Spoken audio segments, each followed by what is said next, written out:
Hello everybody, my name is Markiplier.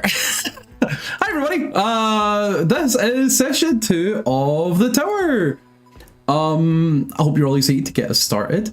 Hello, my name is Orange, and I'm going to kick us off with just saying thank you everybody who tuned in for the first session. That was really nice, that was very kind of you. And obviously today we will be continuing onwards. First things first, I'm going to get us kicked off with a recap of what you missed previously on the tower, and then we're going to just get stuck right in. So, previously on the tower, on Friday, the 26th of January in the year 2216, on the Heartland Shard in the world of Avanfall, 5 individuals are called to duty roster at the tower. Vanille, a human with a somewhat arrogant but unabashedly talented virtuoso, with a common disregard for non-humans. Marble White, an enigmatic fairy with a dry personality, who has their own reasons for their intrigue in the tower. M.O.C.H.A, a friendly and cheerful mecha who works as a baker, whose unshakable optimism keeps them upbeat. Meryl Squit, a nosy siren who is hoping to write a book about her experiences and is trying to be funny while keeping the peace in the mix. And finally Dawn, a mecha with a bizarre appearance who stands much taller than her associates and friends, and isn't afraid to bite back.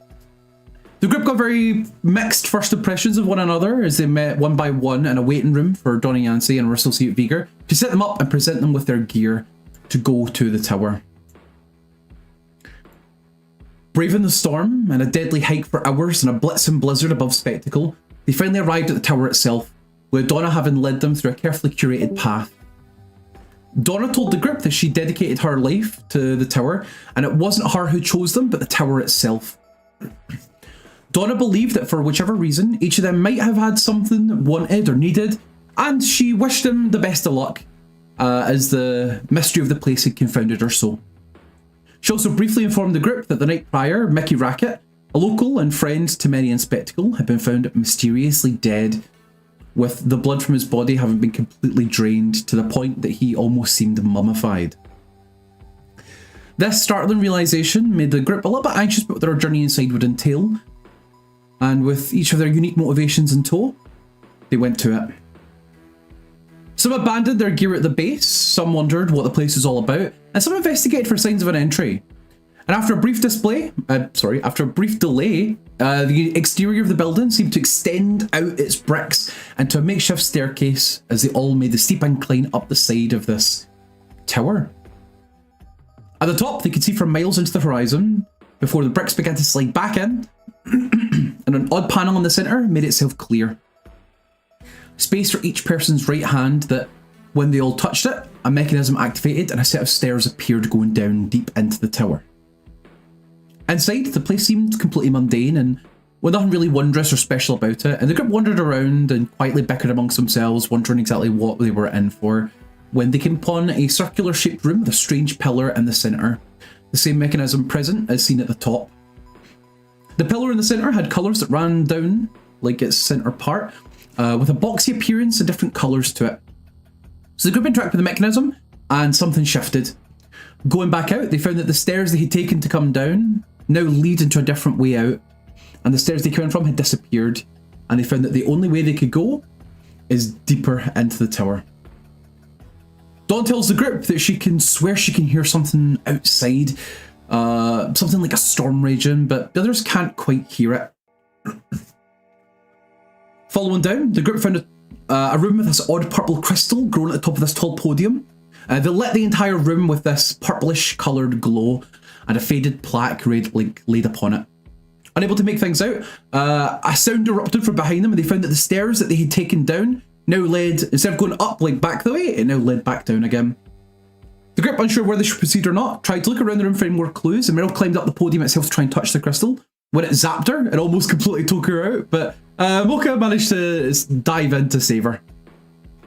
With nowhere else to pursue but the stairs, the group finally descended. There, they found themselves transported somewhere new, as upon reaching the bottom of the stairs, the group found that they were seemingly lost in the midst of an endless black desert, as a pink-purple storm constantly swirled and gathered overhead with lightning streaking across the sky. And off in the distance, giant pink-coloured crystals seem to sit idle in the sand as this light pinkish glitter laid around it all. It seemed impossible to think that they were still within the tower itself, as the sky stretched on into infinity. With not much to do but continue, they did. And it's at this point, I bring us back to our players, back to the game at hand. And back, of course, to the desert.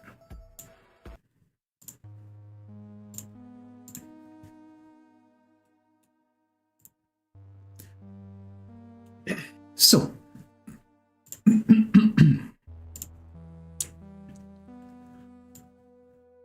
odd and uncompromising landscape lays before each of you, stretching out into eternity. You'd only just taken your first steps away from this structure that had taken you from the tower itself, almost into this really bizarre, almost alien world. And as each of you sort of take your steps away, the heavy sounds of something crumbling and falling apart is heard rattling behind you.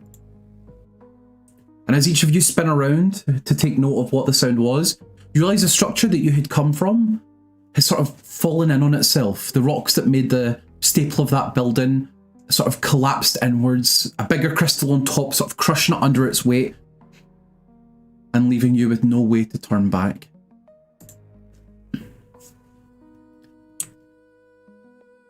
Vanille, I would like to start by asking you, just in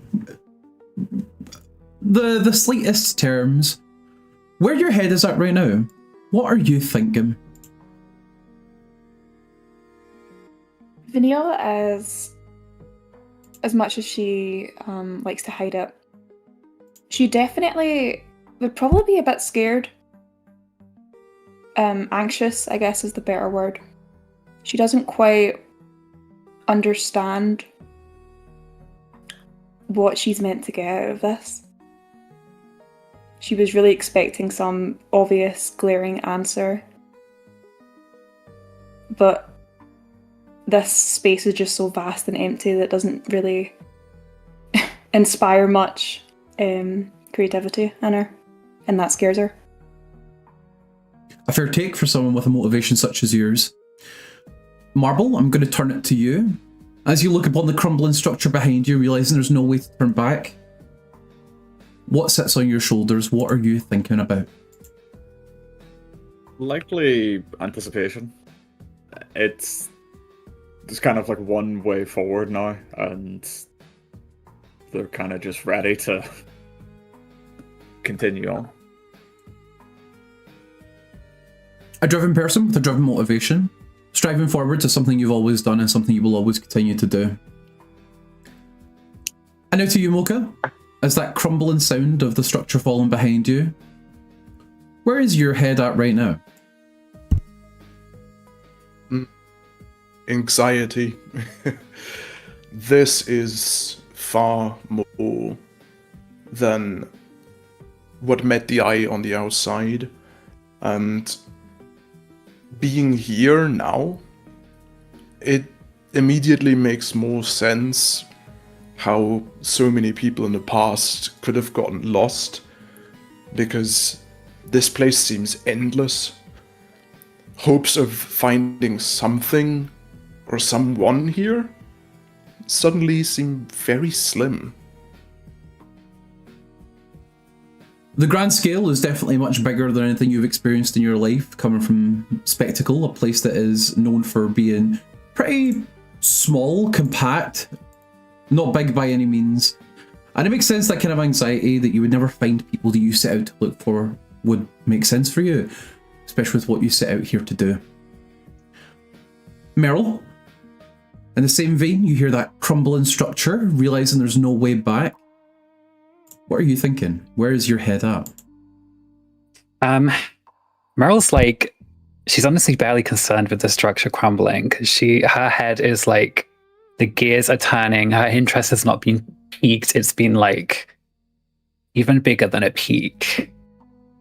She is just like, thinking all the possibilities of like, why is the tower sent us here. What lies ahead must be sending us somewhere. There must be some greater purpose. And she's just can't wait to find out what the hell is going on.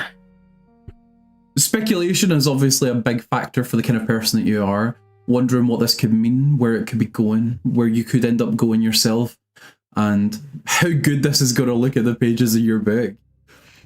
And finally, last but not least, of course, Dawn.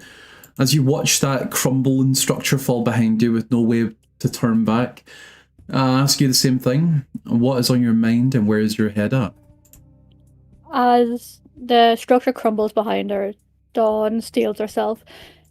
She's well past the point of no return now, and this is the point where the expectations can't follow her either. She is truly on her own journey now. It's not what she was expected or what she was hinted to expect, but she's on her own now and she has her journey.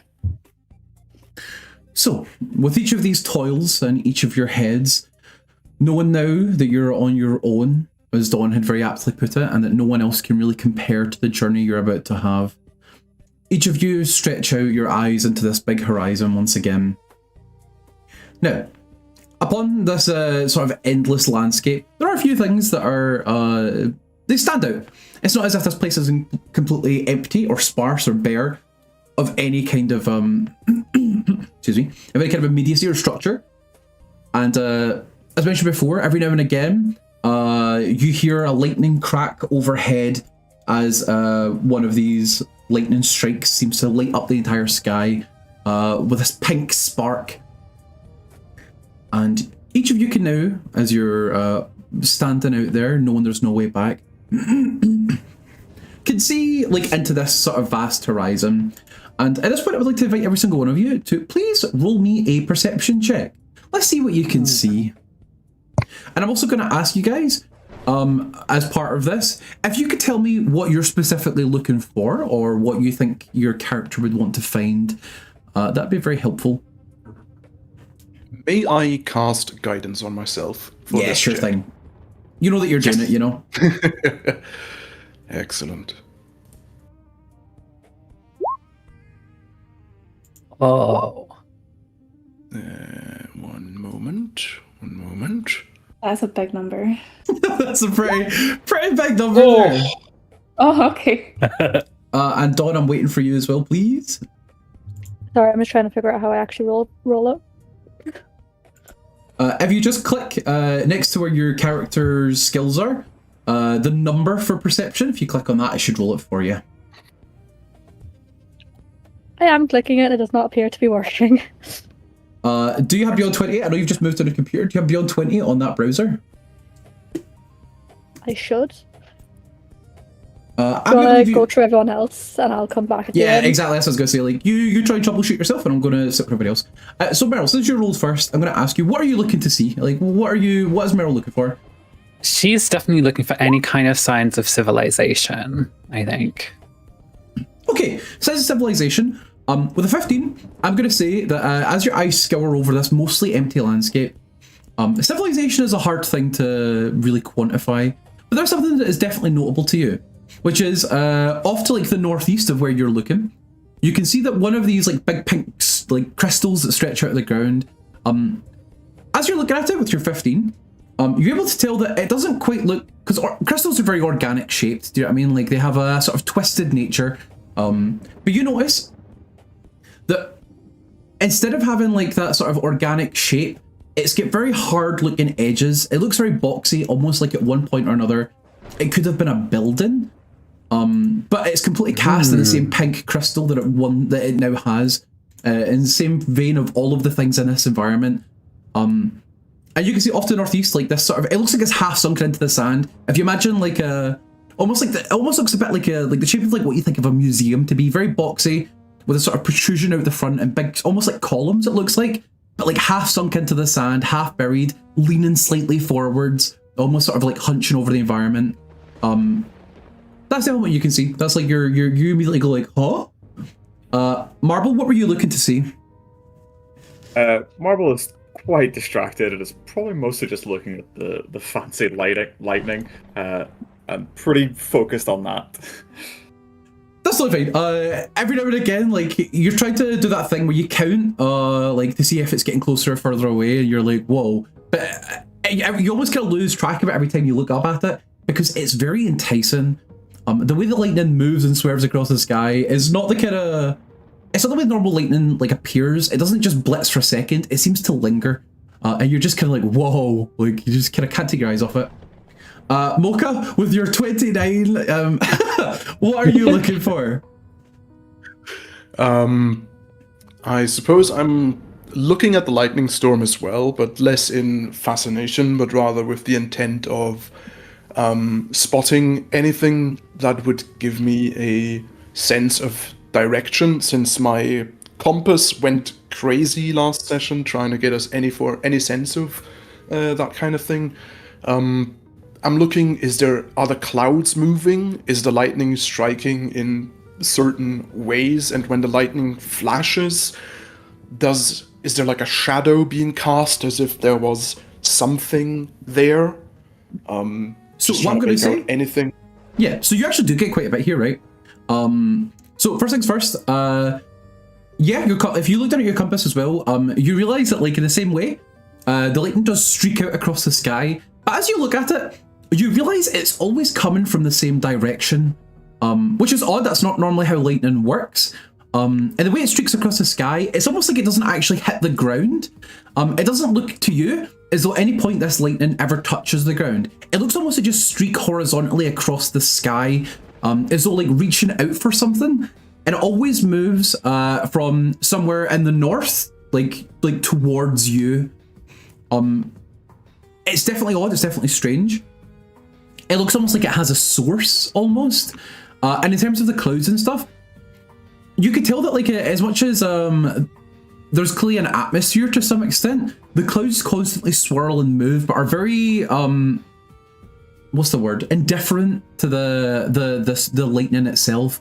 It's as though the clouds and the storm that they have cast are a completely separate entity from the lightning itself. Like, they're kind of coming from two different points, two different statures.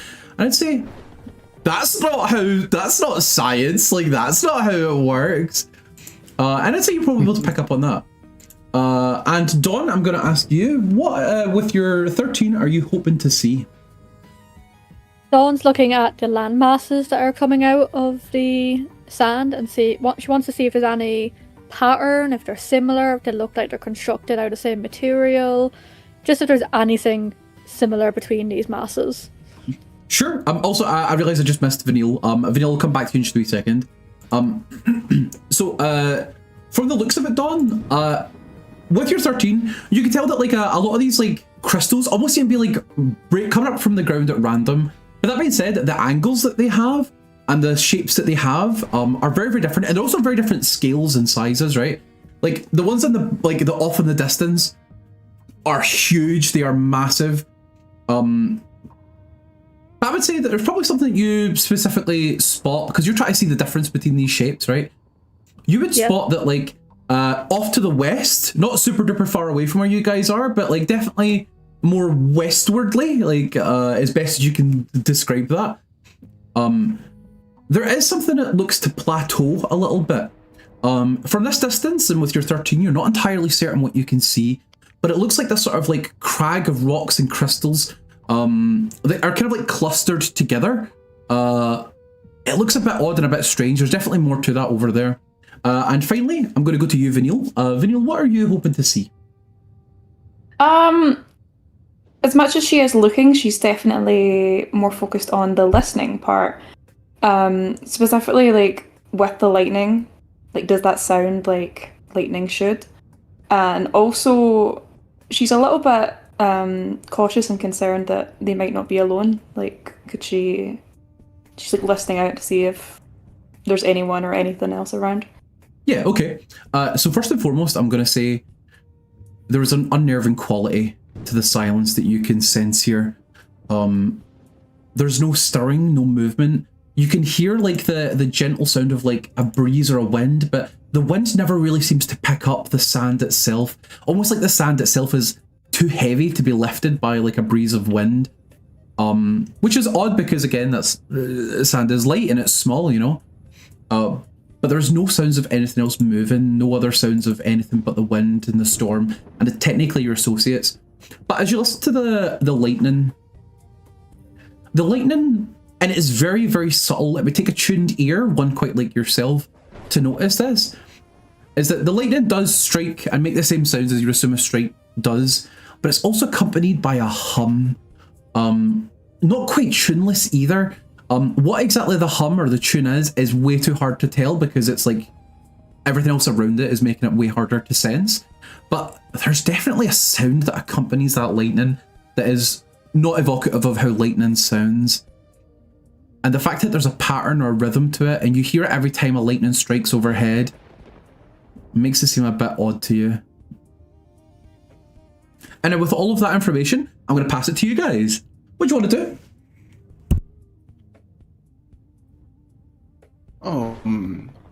I suppose I would go first and sort of just share my observation. So M.O.C.H.A would sort of just like, without breaking eye contact with this storm, as it were, he's like pointing one of his hands at it, and he just speaks up.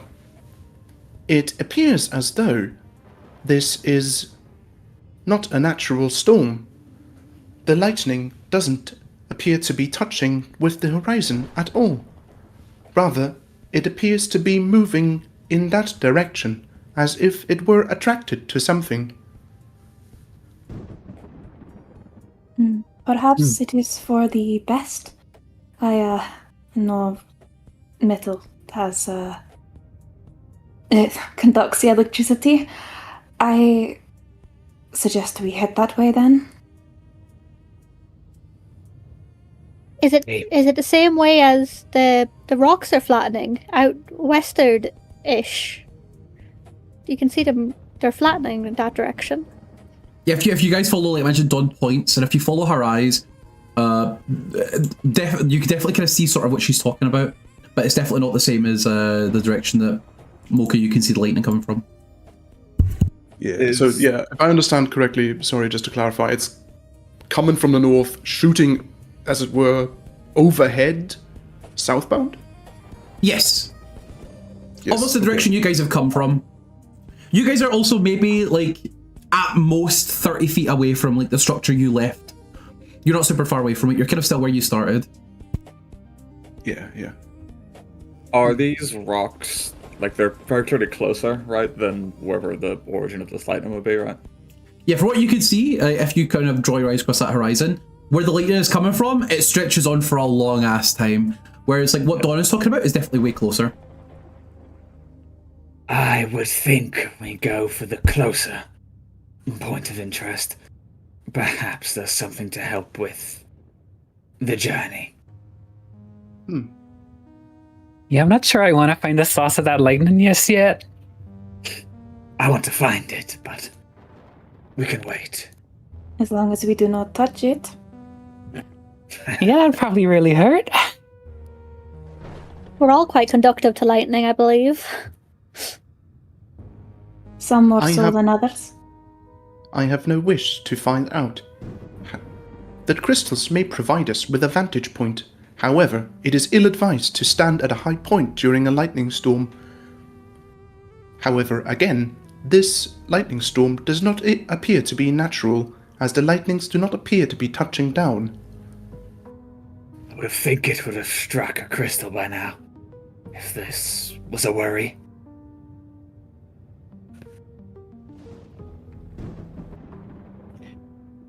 Dawn looking down at everyone who's much shorter. Well, let's hope it doesn't hit tall things then. I'm sure we'll be fine. If we have some spare equipment, we could do a test. Leave some up there, but otherwise I think we begin moving. I say let's get a move on. If you're so keen, then you lead the way. Should we mark our path so we don't get lost? This place seems like it's easy to get lost in. Is there much wind here? There is, right? Yeah, the breeze is very, very subtle. It's, like I said, it's not quite a whole wind, but to call it a breeze is probably the nicest thing. It's almost it's very cooling. The environment you're in, it's not as if it's roasting hot. It's actually quite mild. It's very bland is the best description for it. There's not really an atmosphere of any kind. There's no heat, there's no cold. It's very still air. And the breeze doesn't really give any shift to that either. Like, you feel it every now and again, but it's not quite a chilling breeze or a summer breeze. It's not got a heat or a cold. You could just feel it like a subtle change in the atmosphere. The breeze is this light. Our footsteps might still be here if we return. I don't have much that could be used to mark the path, though. Not as if we can go back anyway. Indeed. If you wish to mark a potential point of interest along the way, I do carry 2 signal flares, which I may place down. The instructions read that they shall burn for 1 hour and create a colourful smoke pillar, which can be seen from a very long distance away. Perhaps useful. Do we have writing implements? I do, yes. Never go without it. A crude map might be of use. Mark our steps. Yes, that sounds like a Meryl job. They can count it. You should write it. So you guys are looking to write stuff down, are you? Well, as it happens, here's a little board. Oh, What? He's prepared. This is my board. What's his There's name? there's many like this, but this one is mine. Or do you want it's it to belly be board. a little bit bigger? So fun. Oh, Whoa. oh my god, they grow so fast. Wonders of modern technology. So if you would like to, feel free to doodle on the board. It should give you at least a little bit of something to write on if you want to try and keep a track of things. And to make it clear, there'll be one of these whenever you need one. So ain't that nice? So I'll leave you to draw on it as you That see is fit. nice. That's not ideal, but this is north. And then I suppose I'll use a pen line for this actually. I'm going to put just Hang on the on. side here. When our compass is messed up, we don't know what's north. Yeah, I'm I'm using. deciding what's north. I'm fair. whatever. For what it's worth, guys, I'm going to use north, east, south, and west to mean up, down, right, and left. So if you are Because I moving only north, understand you're those moving up. terms, so. Well, that's good. You're like, you and me both. We can call where the lightning's coming from north because it will always come from the same place, right? There you go. Oh, good I've thinking. marked the direction of the lightning. So We're walking west next, correct? Do you mean left? I mean west. West, left. Same thing. One of the machines is probably better at counting. Would you be willing to count our steps? Don't you brainbags go to school to learn to count? I only count in 4s or 3s or 5s sometimes. Then we'll walk in never any steps good of at 3 or math. 4 or 5. Just count the steps, please. Dawn doesn't even have feet, so I don't know how she's gonna count the steps, but See? The small one gets it. Would She that can be 1 count or 0? ours. I'll do a count as well. You know what? We'll all count. Take the average. I usually only do measurements for cooking and baking, but I think I can make a count of my steps, though they are much shorter than yours.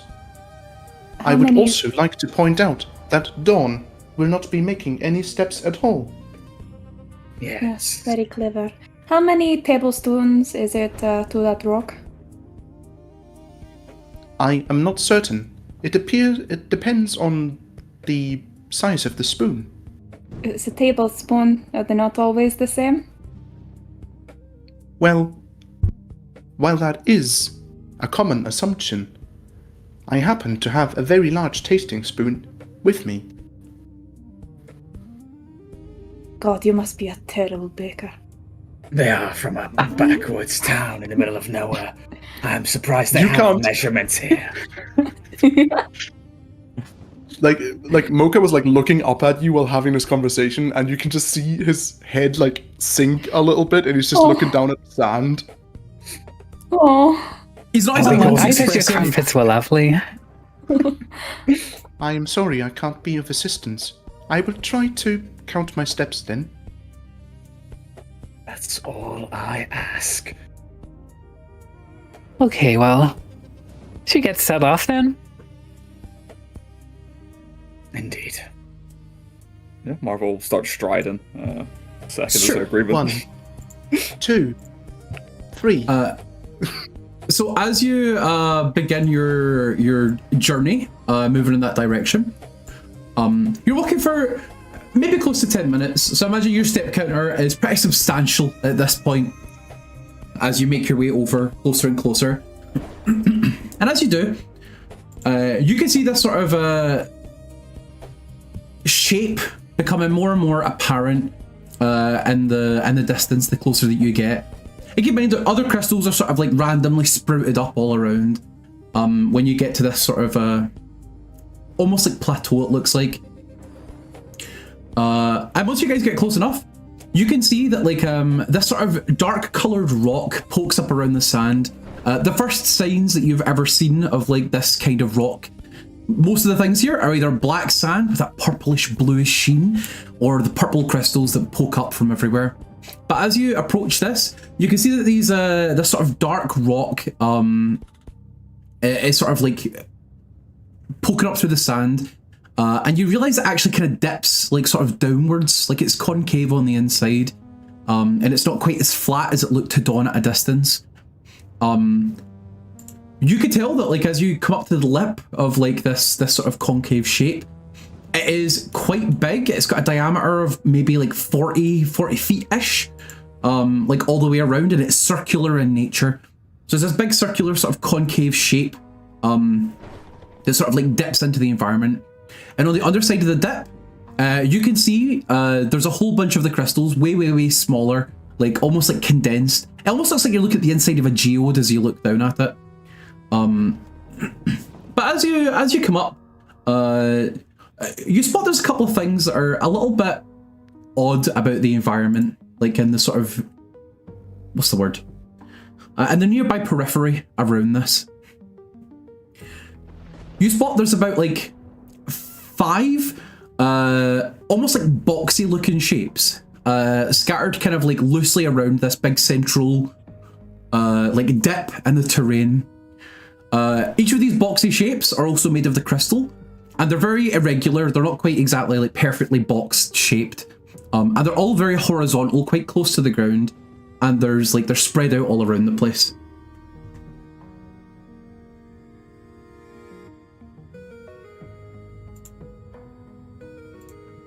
Okay. Odd. Does it look like we can walk around the dip without much difficulty, or will they have to? Yeah, it's like, just sandy go desert around it. boxes? Oh, okay. The boxes themselves are, I say boxes because it's best to describe them, but these small erratic shapes they're not very big at all. Like it looks like the tallest of them is maybe like 6 feet, if that, you know, and they're lying horizontally in the ground. All right. And are there any within the dip, or are they just positioned around it? No, they're just positioned around it. They're slightly sunken into the ground. Like, in fact, M.O.C.H.A, since you're the one that's kind of taken an active approach to looking at these things, roll me an investigation. Oh. Yes, you can guide this yourself. Yes! I was going to ask if this is cooking related, but I don't have any bonuses to cooking. Like It's M.O.C.H. It's definitely not Not yet. cooking related. Damn. Well, Machine is cooking. let him cook. Never Well, mind. a 10.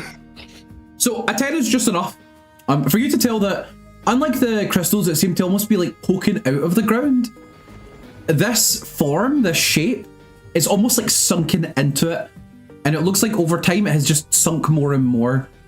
Like there's no like eruption the way that the rest of them kind of prod out of the ground. If anything, Meryl, if you happen to like look at what M.O.C.H.A is looking at, it looks kind of similar to that sort of building like shape you'd saw in the distance, and that it is like sunk kind of like halfway or in an erratic shape into it. Okay, so this definitely gives me the idea that there is more of this structure buried underneath the sand. Not quite. It's hard to tell with your like with how you've rolled.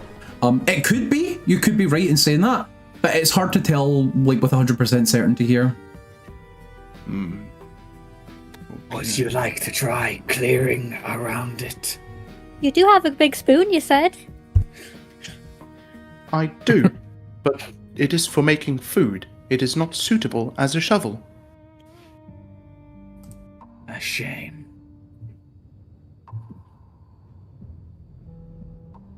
Well, It does appear, however, that there is more underneath, potentially.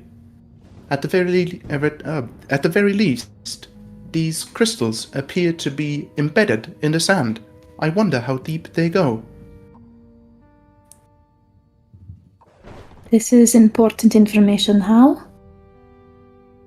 I am not certain, but it appears worth investigation. Does it not?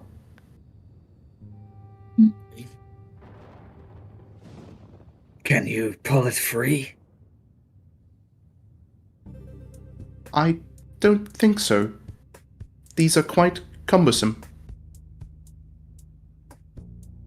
But, I suppose I'll take a step forward and give one of these box-shaped crystals a tug.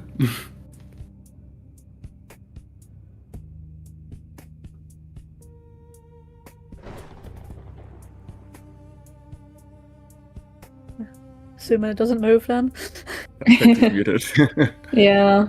Oh, I'm sorry. I said, let's see how strong you are in this like weak, limp-armed, noodle-wristed party. Let's see how strong you got. You're all we've got. Oh dear. We're all weak as fuck. So do you need Roman to, athletics. athletic- Yeah, Roman athletics. Sorry, I forgot I was muted when I said that too. No worries, no worries. Okay. I don't suppose I can guidance myself for this yet again. I mean, so you know you're going to do it. I'm willing to let you follow the recipe as long as you know that you're going to do something. Okay. Excellent. Right. And Okay, so as you pull this thing, a couple of things become quite apparent to you. First things first, this thing, as you like move it a little bit, you hear almost like tears on the inside, like you know, glass. Whenever glass is about to break, it's like that. You realize it quite immediately that this shape is quite fickle. It's quite easy to break and destroy. And as you heft it, you pull it forwards towards you, and you hear that sort of like screeching sound, and then suddenly it breaks apart completely. Because you rolled so well, I'm also going to let you spot something, right? So amongst all of this, right, so it begins to completely shatter and break apart, almost into these very, very fine, like, you realize quite quickly as this thing begins to break apart, that the way that it falls apart, it breaks into those really, really tiny crystals that you had spotted in the sand before. The ones that are almost like tiny little shards almost. It completely devastates into like very, very fine nothing.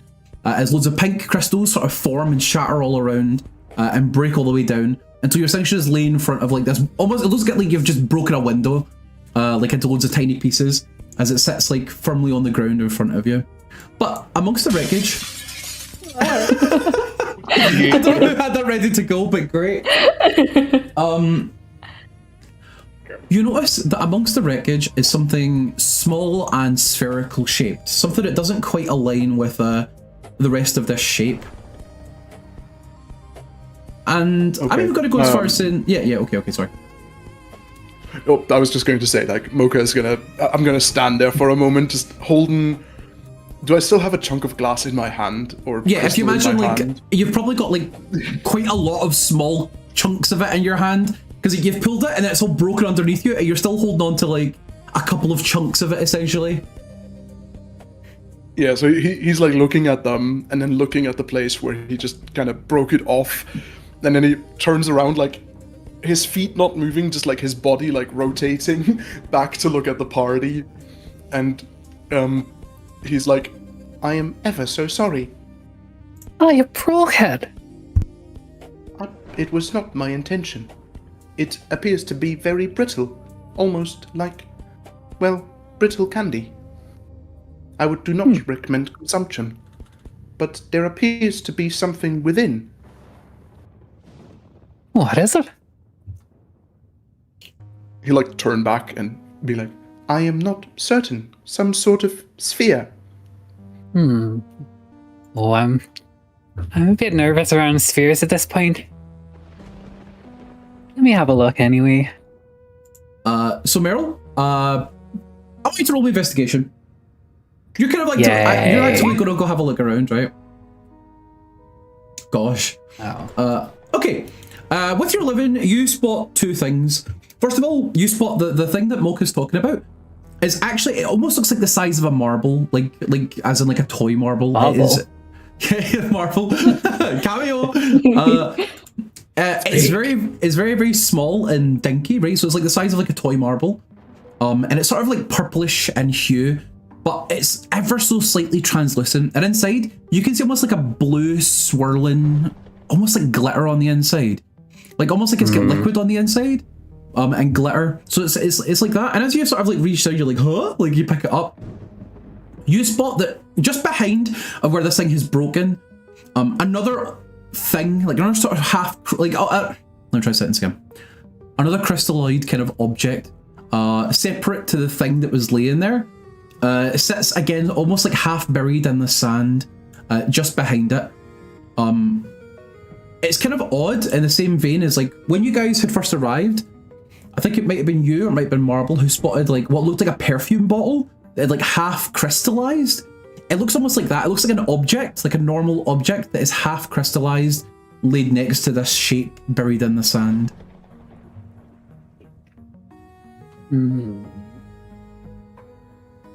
So I'll pick up the strange object. The thing is gonna be like half buried in the sand, you mean? Yeah. Okay. You realize as you begin to like sort of put your fingers like onto it, you can already hear that sort of like that glass break. So it's up to you if you want to keep trying to pick it up. But you can tell that if you pick it up the way you're picking it up, it will break. It will completely shatter. No, she like pulls a hand away and go like, oh, maybe I shouldn't keep prodding my fingers into things. But since you tried to touch it, I'm gonna say that you can kind of like loosely see what it is. And I'm making sure I'm looking at this correctly. Yeah, okay. You realize that it looks almost like at one point it would have been a pair of glasses, like circular lensed glasses, like very sort of like thin, like you can see the shape of them, like that sort of thin metal frame, that has almost like it's like puffed from the inside, like as though like turned into like this crystalline form that it's now taken, has like blown up its shape, so it's like comically oversized. But you could tell that it looks like at one point or another it would have been a pair of glasses. You can still see the shape of where like the lens meets the frame. You can see like where would have been like joints or hinges have now puffed out into a crystal shape. I would say, these look like a pair of glasses or something. You know, I'm just gone all crystally, but just thinking out loud here. What if there's been some kind of civilization here and they've all some kind of disaster happened with this lightning or something and everything's turned into crystal? This is what remains. It could be, but there's the simpler explanation of previous tower gods. Marble didn't want to think about this before, but this sand doesn't remind them at all of fairy dust, does it? If you wish to touch it, you can roll me an Arcana check. Cool.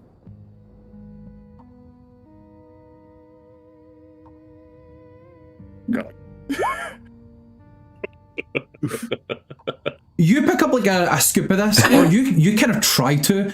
You realize like as you sort of like put your fingers around it, and it's almost like it's super dense. It's like wet sand, and you couldn't really feel it as much when you were like walking on it. But as soon as you try to like literally pick up a scoop of it, you're like, oh fuck! Like it's really heavy, really dense, and you can't even manage to like pick up a scoop of it. Like with you're kind of like.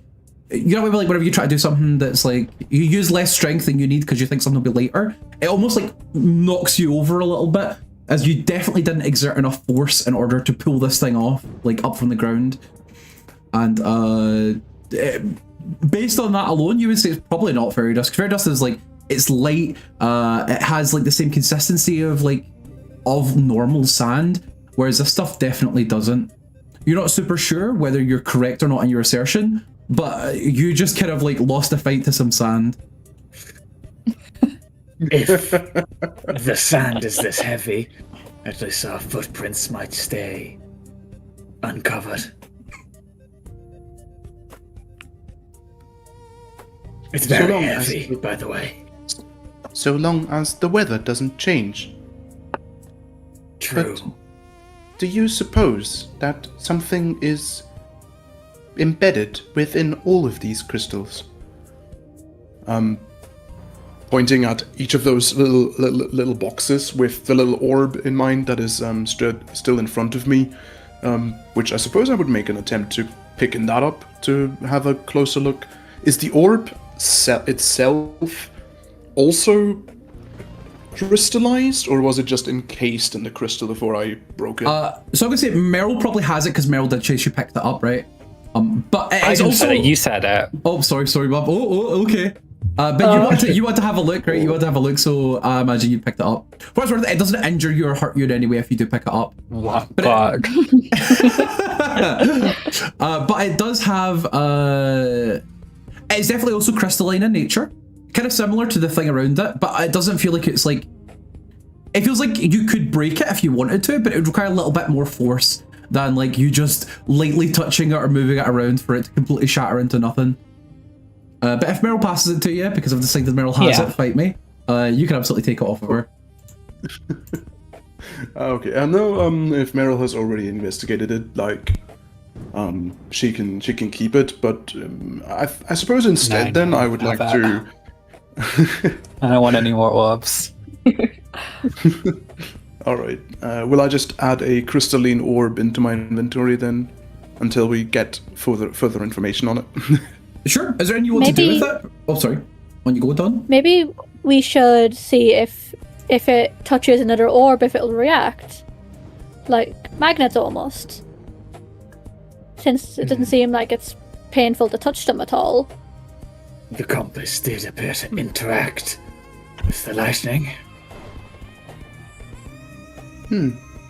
Dawn goes over to another square and breaks one out, I guess. That's fine. Dawn, can you also roll investigation as you go over and do that, please? Yeah.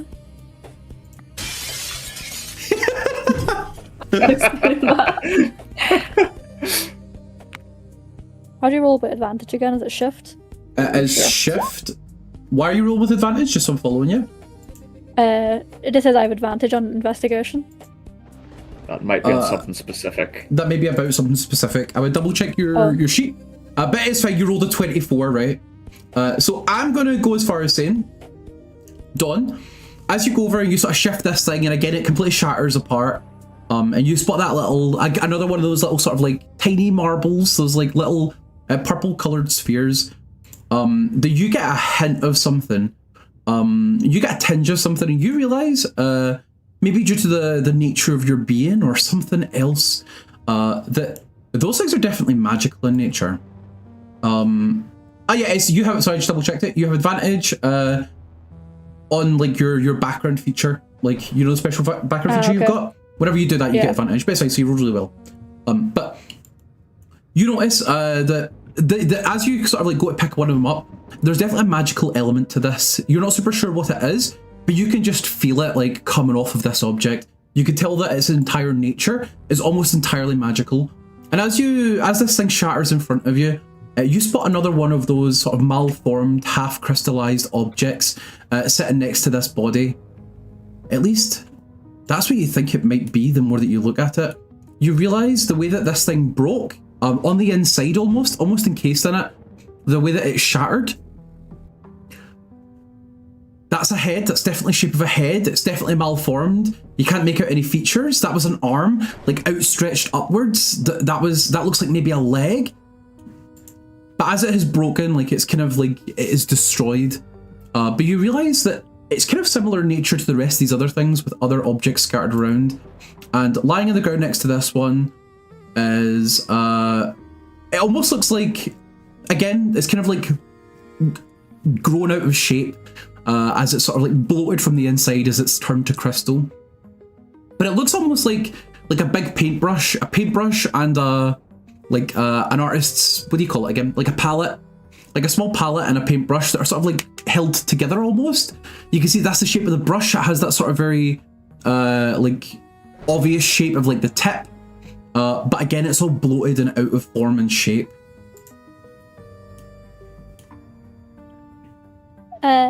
Guys, I think there was someone here. That's definitely a head. Either, I'm guessing human. A head? Is this...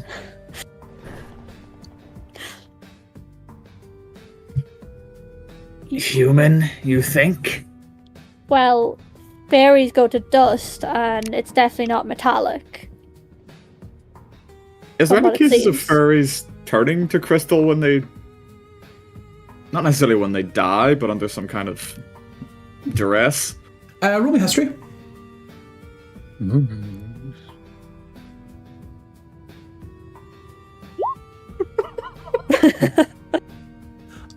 what you spent more time out of the den than in it at this point, and a lot of what they instilled to you in your first 50 years of life is kind of mostly gone. That being said, it's possible, maybe, but you're not completely certain. You just know that whenever you would die, you get dusted. Because death isn't a natural organic thing for fairies. Death isn't like imparted upon them. So it's hard to say for sure exactly if it's always true. But at least from your experience and what you've seen in life, yeah, like when you die, you first of all you get dusted, and then you turn into your heartbeat, and then if that gets broken, you die. So it's hard to say.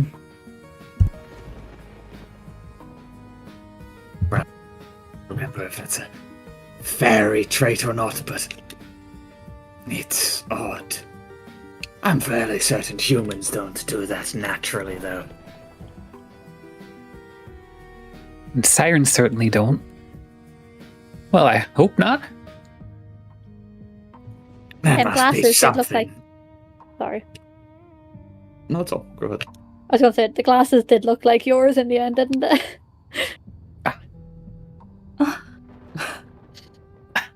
Lots of people wear glasses. That is highly disturbing. Perhaps we get a move on? Yeah, we're like at the edge of a sort of crater, right? Was I hearing that right? Yeah, that's kind of where you are. The edge of a crater, and there are now like 3 more of these like bigger shapes laid in the sand, almost half sunken in. Before we go to the crater, is Dawn able to pick up this artist palette at all, or will it crumble if she touches it? You can give it a try. Roll me a sleight of hand. Oh. So you kind of you've got 4 arms, you know, and you sort of like begin to like dig around the area around it. And as Purple said, that this sand is definitely quite dense. It almost feels more like hardened mud to you. But that being said, like you managed to get your way through it. You sort of like dig around the space, and you can tell like where like because it's glasses, right? It's almost like they've sunken forward side, like they have tilted inwards to the sand from like the front. So you kind of like have to, you can tell they're deeper on one side than on the other side, or not the glass, sorry, the artist palette. and it's sort of like tilted, and you draw like a circle in the ground around it and dig around it to like lift it out. So if you don't exert pressure by pulling on it, you realise you can actually extract it pretty easily. Okay. While holding it, does it seem magical in nature itself, or does it just feel like a chunk of crystal? So I'm not going to make you roll Arcana on this. I'm going to just tell you that you get the impression that whatever happened to this was definitely magical in nature. This is not an organic way for things to die or to turn into. Nothing turns into crystals like this when it dies. That's ludicrous. But that being said, Okay. there's almost a sadness you feel holding on to this, as though, like, for a moment you think that this used to belong to someone. This was a person's, and it no longer is. It's barely even what it was anymore. It's almost like, the more you look at it, Dawn, the shape of what it is almost like it's been forgotten. As though someone who has forgotten what this object once looked like tries to remember it now, and it's little more than this off-shape, off-kilter thing. You can tell what it is, but to call it an artist's palette and a brush is kind of dishonest now. But if you want to scoop that up, you definitely have it. Okay. You said there were 5 things and we've broken up in 2, right? Yes. I would descend, but I've just noticed there's 5 shapes. Same number as guards. It would Well, be that's good to ominous. take a look at them all. Perhaps they have something useful. If it is what I think it is. Feels a bit like grave robbing. Okay, let's do it. How I'm useful sure can you'd it rather be. I'm sure you'd rather be remembered, Miss Squid. Are they not That's true. fragile now? Say it again, sorry, Vanille? Are they not fragile now? You can lift them up if you do it correctly. You just don't have to. You just can't pull. You just gotta scoop. Mm-hmm. Marble will just begin walking over to one. I don't think there's a reason just to leave them here. I am wondering what they were trying to accomplish here. Do these bodies seem arranged in any particular, like, well, shape or form? Like, are they irregularly placed around the hole? Does it look like, or does it look like they were trying to fill spaces similarly to how we had to first enter the tower? No, if anything, I would say it looks almost like they have been either pushed back or knocked onto the ground. They're definitely not in a position where it looks like they're all doing the same motion or action. If anything, and this is a thought that feels a little bit ominous as you consider it, it's almost like they lost a fight. Oh. Does it look like they were pushed outward from the center, or in any particular direction? It's hard to say for sure. They all look like they were engaged with something at the very least, and have been knocked backwards. They're all definitely lying on their back or sides, at least from what you can eschew from the shapes that they have left behind in the sand. But it's hard to tell exactly what they were doing. It appears there may have been a struggle. God. I doubt they died just standing there. Yes? This is quite daunting. It was definitely something really magical that caused this.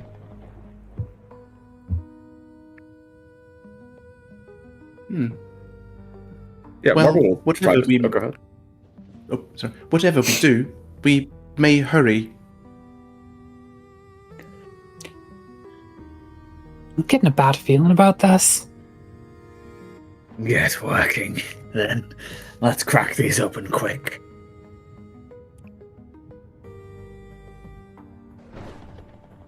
I am sorry. I am not sure I can.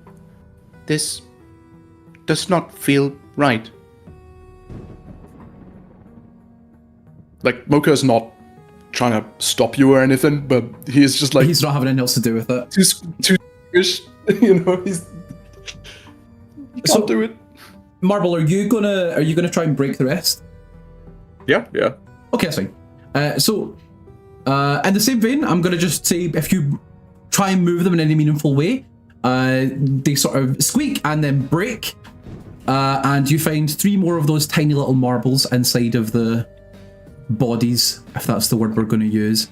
And you also notice as well, in the same vein as the others, there are objects kind of laying nearby, as though these people were wearing or holding on to something that has sort of been like knocked aside from them as they were engaged in whatever was happening. Roll me an intelligence, right? I just want to see just how much you're able to gauge what these objects are, right? Not necessarily like an investigation, just an intelligence, straight intelligence. Oh my god. That's intelligence save. That's a save. That's intelligence save. Just roll me a straight intelligence. What? Wow. Okay. I'm gonna You say had a that thought, finally. yeah, for the first time in the campaign, Marble had thought about something. So I'm gonna say you're actually able to discern what each of these objects are with pretty key accuracy, despite the fact that they don't resemble what they definitely are anymore. One of them appears to be a set of like sewing scissors, like you know the sort of like fabric cutting scissors that are quite sharp. It's like a set of them. It looks like they had some kind of decorative fluor at some point or another. One of them looks to be almost like a rock or a stone that looked to have had a shape on it at some point or another. To you, it doesn't mean anything, right? Like, it doesn't inspire anything to you. You don't know what it is. But it definitely looks like some kind of like keepsake stone of some kind.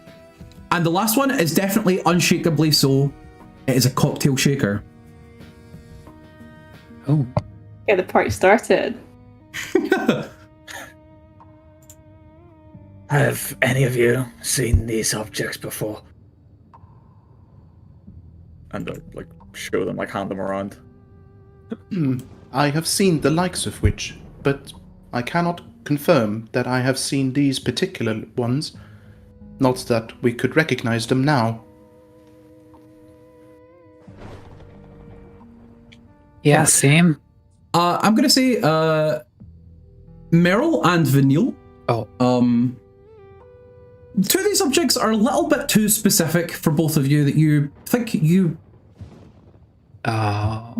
slightly recognize them. They seem ever so slightly familiar to you in an odd way. You kind of search through the recesses of your mind to think about them. Meryl, I know you've had another thought, and I'm going to say you should follow through on that, but that's not what I'm going to tell you. Okay. Vanille?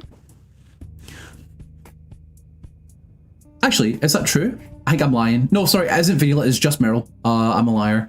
Meryl, Wow, two of these no objects... Yeah, no thoughts. She's never thought of it in her life. Meryl, two of these objects do actually strike a sense of familiarity to you. Maybe 3, if you follow through your thought. Oh my god. Okay. The first of which, the weird stone, you know immediately what that is. You can even tell what the shape of it used to be. This is a... it's almost like a good luck charm, right? It's like a thing that people carry in your culture.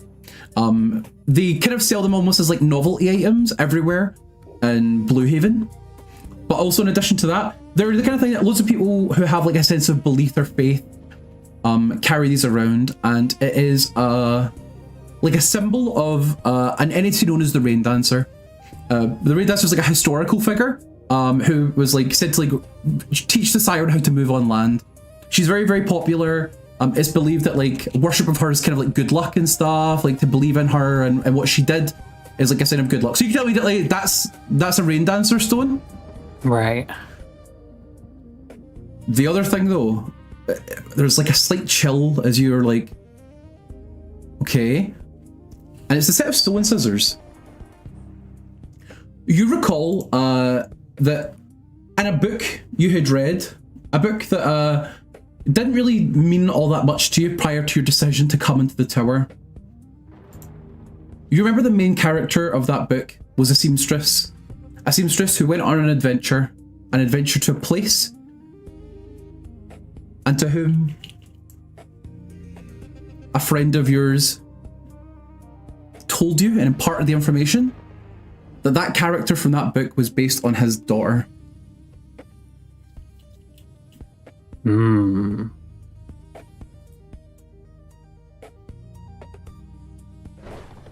Did you ever thought about one of the other objects? I had a thought that a cocktail shaker is a strange thing to find after the death of my cocktail shaking friend, Mickey.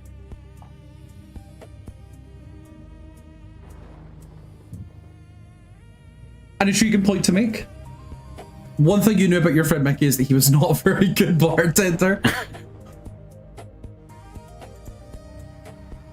But he sure was a bartender. But he definitely was a bartender. Past tense. One of the bartenders of all time. Are you okay there, Meryl?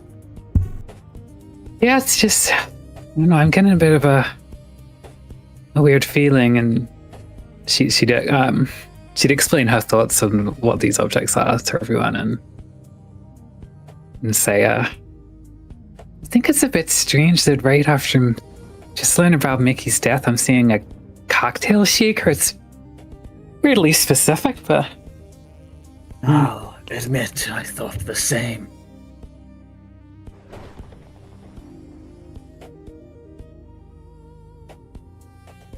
Means probably nothing. I'm a fan of drink, though, so perhaps that's why.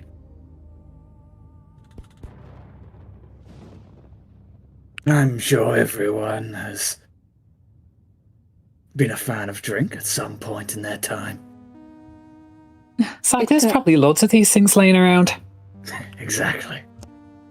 Yes, in a desert. Very normal. I can't say I share your need for this sort of thing, but everybody seems to appreciate whenever I make a cup of coffee. Particularly Mo.C.H.A. That was terrible. But I doubt you're making a coffee with a cocktail shaker nonetheless. No, among the very many useful household items, a cocktail shaker is not a very common one. I could do an espresso martini right now. I would imagine most people wouldn't come here with a chef's hat either. It has value. Exactly. This had value to them, I would imagine. It seems in ill spirit then to take it, since it provides no value to us, unless you have a plan for it. Would you rather your chef's hat lay here wasting in a desert? One only visits every... how many years? Was it 5 or 10 or something? 15 years in between expeditions. Yet Indeed. we cannot safely assume that this was the very last expedition. Alas, However, you are suggested correct. that. I would like not to think about what may happen. Well, shall we descend? If there is a fight, I would like to take the measure of it. That sounds like you would like to go first. If Are we you're certain so there is scared, no then way to yes. avoid it? I'm not scared. I am quite honestly terribly frightened. There's nothing we can't handle if we stay together. I What are- will assistance where I can. What are you going to do? Are you going to take a photo of it? You don't look like the fighting type. Maybe I will take a photo of it. Oh, scary. Say cheese. Takes a photo for now. Absolute deadpan expression. Like you hear the sort of wind up as Meryl sort of like holds up her camera and hits you with a photograph. Imagine the photo looks exactly like all our idol photos. Everyone's just dead. Everybody's just sitting with their arms on their sides, like giving absolutely nothing. And 30 minutes of setup for this. you know, it's like one of those like ominous like Polaroids you get where it's like it looks like a horror scene, like just all of you standing idly around. What were you gonna say, Vinny? What were you gonna say? Just made me think of Mum I Threwed Up. You know, yeah. So yeah, you take a photograph, and now what you guys want to do? Descend. Let's step down. In the hole? Yes. So if you begin to we're going to the hole, okay. So if you Marble, since you're taking the initiative on this, right, you sort of go into this hole, so to speak. Spoilers. And as you do, right, the minute you take a step of these crystals, you immediately hear them break under your feet. They are so brittle, they fall apart instantly. And you realize, like, the closer you get to the center, it's not actually that deep.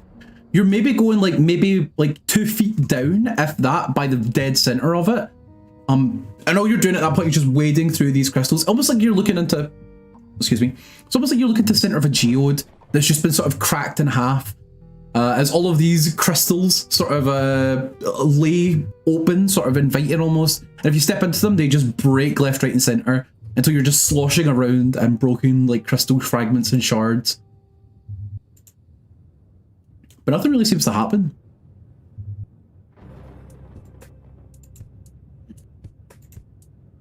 All for naught, it seems. Were Shall you we just... What? Apologies. Were you looking for something in particular? Anything, really? We can head north now if we wish. Do you mean up? No, I don't. Well, north would be to where the lightning is coming from, whereas south would be where the lightning is striking or wandering towards. Go far enough north and we'll end up south, I think. Which way were the like organic looking crystals? Do you mean like the less organic ones that are a bit more architectural? Yeah. They are, yeah, I get you. So if you were to be back at where you started, they would be like, it looks like maybe like half an hour's walk away and then to the right a little bit. You could probably still see like just the edge of like of one of those like shaped buildings kind of type things off in the distance from here. So south. More like northeast. Okay. What? I'm so confused. So okay, that's a good point, right? Let me look at your right. Okay. On the map, I had 10-minute walk from. I forgot that I can also draw on your little map, right? So that was like here. Right. Okay, because it wasn't exactly where we started, but a bit away from it. I see what you're saying. Yeah. Yes, upright. Upright. Yes, of course. Upright. It is up and right. Okay.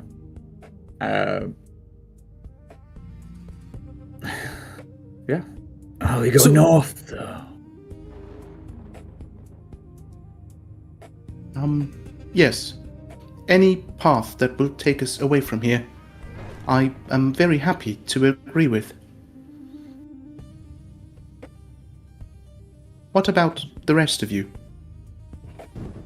I saw some like crystal structures that looked a bit more less organic than the others. Perhaps some kind of crystal building in that direction. She points to the direction that it is. It's close enough to where we're going, anyway. I suppose we could head that way. Sure. So let's assume you guys will set off then. So you set off, and again, it's close to maybe 40 minutes or so before you kind of like get close enough to that building shape. And Meryl, since you're the one who was particularly intrigued by it, as you get closer and closer, you can see there's another one of those, like almost like from where you were standing initially, you couldn't see it, but now that you're like closer, You can see that, like, just like slightly left of it, maybe like 20 feet away from where that structure starts, there's another one of those like concave sort of plateaus that you guys have just walked away from. The structure itself, as you get closer and closer, it doesn't quite look familiar to you, but it definitely looks like it maybe was a building or is a building. But in the same vein as the objects that you guys have picked up and sort of scrabbled towards, this thing is quite tall and slightly leaning. And it definitely looks like a building, but not a building that you would have seen, at least not likely to have seen. It looks as though any entrances have also puffed out in the same way, meaning that it's kind of inaccessible. But that being said though, Vanille, Marble, and Meryl, as you spot this building, can each of you roll me a history check? Yes. Stop making me roll skill checks. Oh yeah. Hell yeah. Oh my The gosh. big number. Okay, That's 20. every single one of you recognize this building. Because it's quite a standout building. I need to open something up to make sure I'm looking at this correctly. All of you know this building, you're all familiar with it, because it's all in a place that each of you have been. Some of you for longer than others, but it's definitely one of the more standout buildings.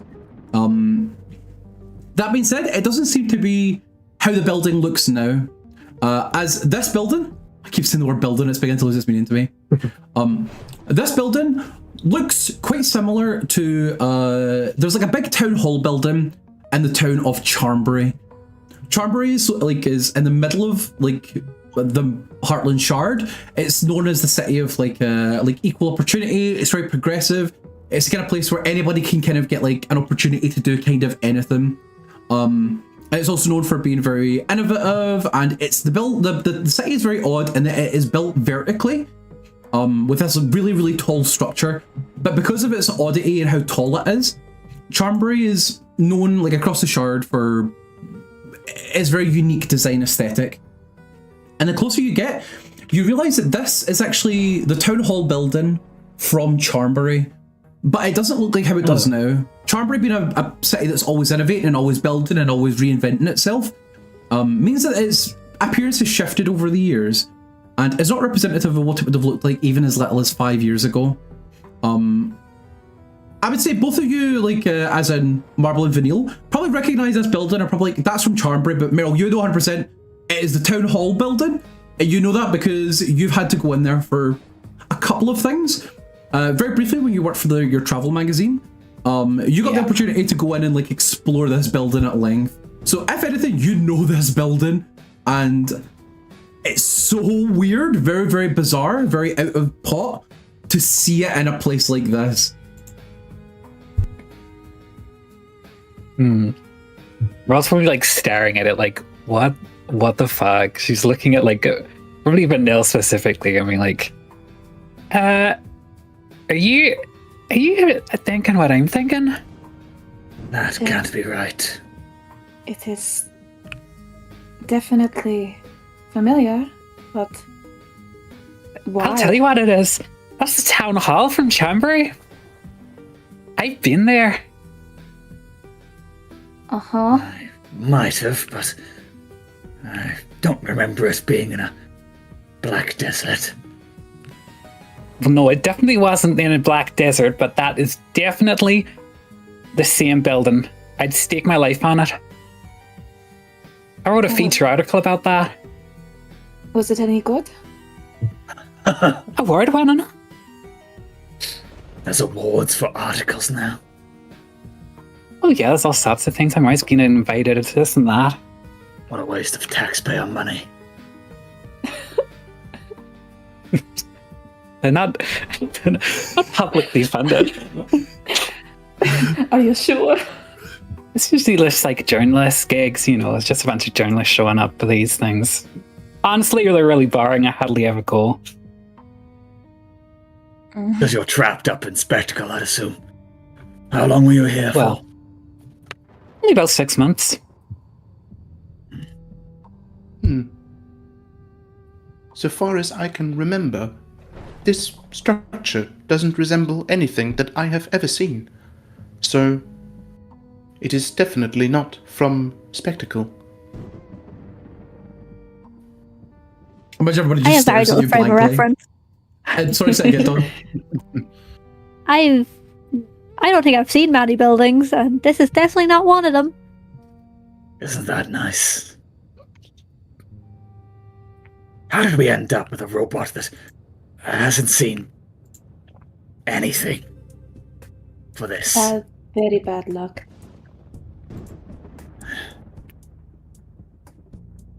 Right, well, you've also ended up with a siren with a deep interest in architecture, so how about we go have a look and I'll tell you what's what. Agreed. You first. Okay. Do you think there is maybe someone inside?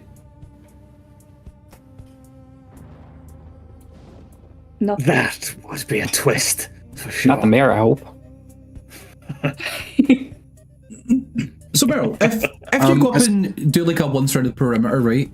You realize this, if there was an entrance, it has been blocked off because crystal has literally grown. But that being said, it's not as though this thing is encased in crystal, but rather the crystal has grown out of it. The shape of the building is still mostly correct, but in the same vein as you look at it, it's almost as though, again, like someone has kind of forgotten what this building looked like, just a little tiny bit. Some of the details are hazy, and in the hazier details is where more and more crystal has bloated outwards. So like if you go, like the side you were looking at from the front, it's like super duper clear. The side from the front is it's sort of like half buried in the sand at the front.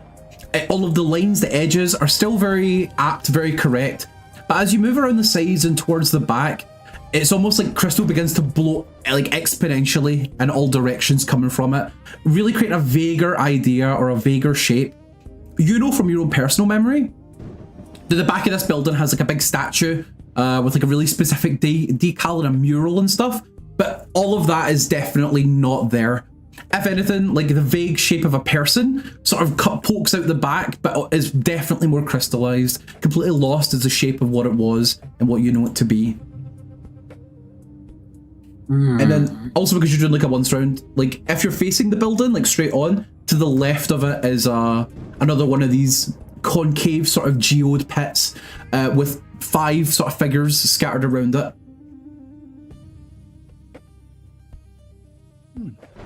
Before we go any further, I would like to take an action. I would like to use my emboldening bond on myself and Meryl. I'll throw it up on the roll 20. The short version of this is, as long as we're within 30 feet of each other, for the next 10 minutes, we get to, once per turn, add a d4 to an attack roll, ability check, or saving throw. Oh. Okay. That's right, so like guidance. Mocha, could you give us some flavor on how you do that? Of course, yeah. So, this feature is basically, the idea behind it is that it can only affect people who are at peace with each other. That's the whole idea of my subclass, after all. And whenever M.O.C.H.A uses this bond, it's almost like you can feel or smell this fragrant smell in the air that is, it's almost like an unwritten invitation to what is like a meal or a dinner. It smells yummy, it smells inviting, it's an invitation to come together and to spend some quality time, which may feel a little bit out of place in a place like this, but yeah, it just makes you feel, welcome, taken care of. It's that kind of reassurance sort of like fills your body as M.O.C.H.A sort of like looks on with you and sort of is looking at the same things you're looking at, Meryl, and you feel a bit more at ease, you feel a bit more confident about your ability to look at things and assert things. And I pass back to you. What would you like to do? Even. You feel emboldened even, yeah. So Oh. I'll pass back to you, Meryl. What would you like to do next? So you said like the entrance is all crystalled up. Is it? Yes. I would like to go to where the entrance is and see if I can smash up some of the crystals that are blocking it with Sure thing. a crowbar. So you got a crowbar. Roll me a strength. Or athletics, even. Roll me an athletics. Can I use guidance as well? Sure. See, now this is the difference because it stacks. Haha! I need it. But it won't save you. It won't save you. So, Meryl, would you like to roll your 2d4s as well? Roll your 2d4s you get. Come on, get it up to a 10. Get it up to a 10. I'm gonna make it a 10. Oh. 5. Wow. Okay. Whoa. So You're you fine. go up and like you felt these crystals, like you know that they're quite like brittle, right? And you like really wind it up and you give a big swing and it's like hitting like solid rock. You feel like your hand reverberate like almost like as the crowbar like vibrates aggressively in your hand and you're like, ow! Like it really stings. You realize that quite quickly you have made a mistake. By no means is this easy to break. If anything, this is the densest that any of this has felt so far. It feels really tough, really hard to break through. You don't even dent it, you don't even crack it. Like not a single part of this seems like brittle or fine. It feels intense and it rattles all the way through your hand unpleasantly. You don't get any damage from it. But yeah, that wasn't great. That wasn't the best decision you ever made. Oh, that's that. It's not quite as brittle as the other stuff, everyone. Are you alright? Oh yeah, I'm fine. I don't think we're breaking into the town hall today, are we? Is there any Wow. windows? Yes, there are windows, but in the same vein, like it's almost like crystal has grown outwards from this thing, so the whole thing is encased in it. But it's not like it was. How to put this? The crystal has grown outwards from it and formed a barrier of crystal around the entire building. It's very odd to look at. It's very hazy, strange shaped building. I will, without saying anything, we'll just pull like the pistol and just fire a shot off at them. Like, an angle where it's not going to bounce back at them, essentially. That's fine. Fire off a shot, and you watch as the bullet like goes over to it and tings off somewhere into the skyline, just as another thunderstrike like hovers overhead and crackles through the environment. Yup, this thing is pretty dense. Also, I love how your first response is like gun time. Like The strongest thing we had. yeah, you get the impression that that's not cutting it quite. Is the crystal at all transparent, or is it completely opaque? It's transparent enough that you can see the shape of the building almost, but it's hard to tell where the crystal ends and the building begins. It's almost like they are one and the same.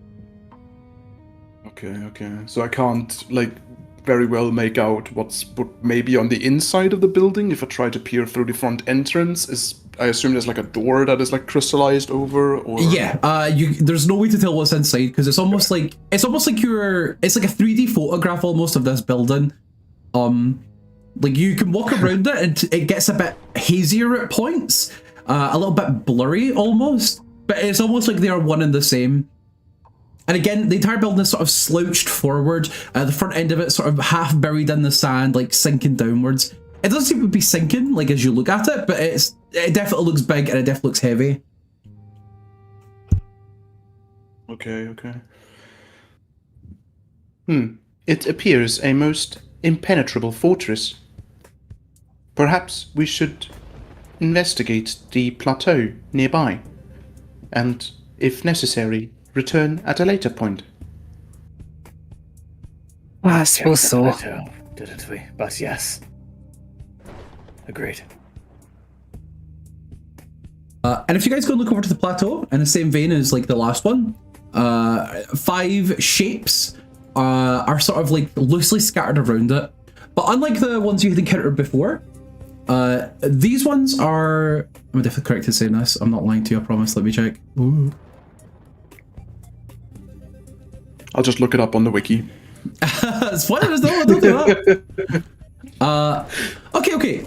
Yeah. The ones here are definitely way less... What's the word? The ones you saw before were very, very vaguely in the shapes of people. To call them people at all was kind of a stretch, and it really took Dawn's imagination to really figure that out. That, wait, that was an arm, that's a head. These, in the same way, are kind of like almost like the shapes or silhouettes of people, but are slightly clearer. Where in the last one, it's almost like a bent knee kind of merged into the shape of a different leg. These ones aren't quite as faded almost.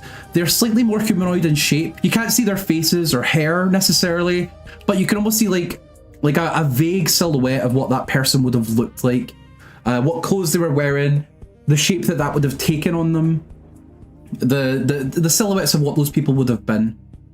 And they also lay in a vaguely fan pattern around one of these big sort of concave plateaus that you had noticed before. And in the same vein, there's some items that are looked to be like half crystallized, laying in the ground, buried nearby them.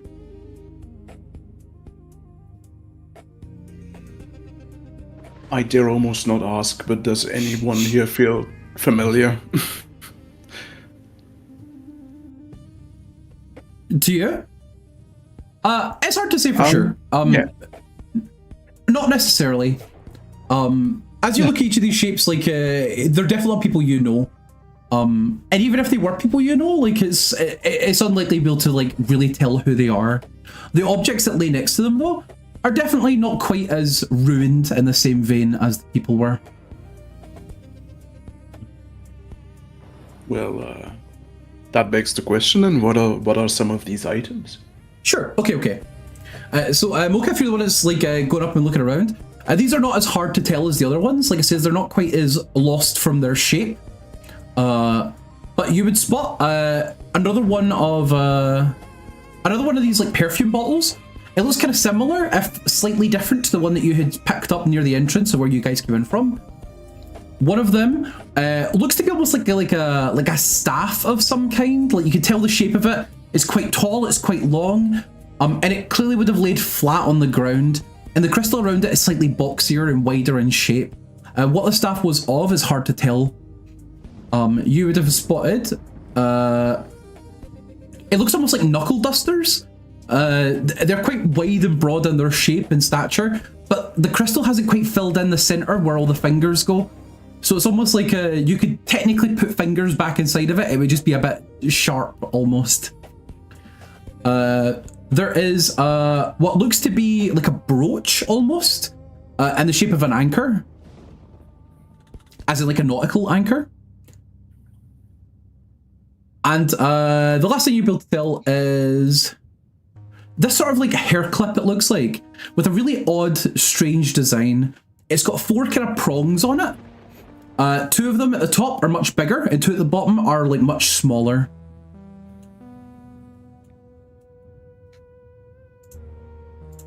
So,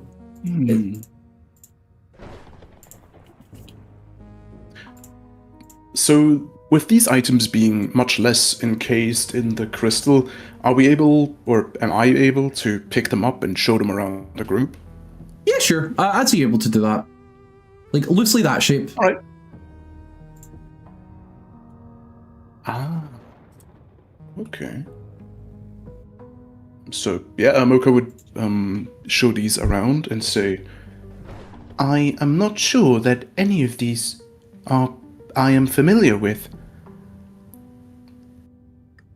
What about you? Dawn. One of these is unmistakable to you. The 4 prongs. Yes. It looks like my face. It does look like your face. Dawn, I'm going to just give this to you because this is like a huge part of where you came from in your upbringing, sort of. The group that you belong to is known for having 4 main principles. 2 bigger principles that are almost like the central pillars of their belief, and 2 lesser pillars which are to be remembered and not forgotten. Those 4 pillars are also represented on your face. You know exactly what that shape is. Who it belonged to, you're not quite certain. But marble, you know someone who used to wear that. The design motif is definitely unmistakable. And even the shape that it has taken is not craftsmanship seen in humans. It is of fairy origin. A friend of yours, who set out a long time ago to attend the tower, used to wear this.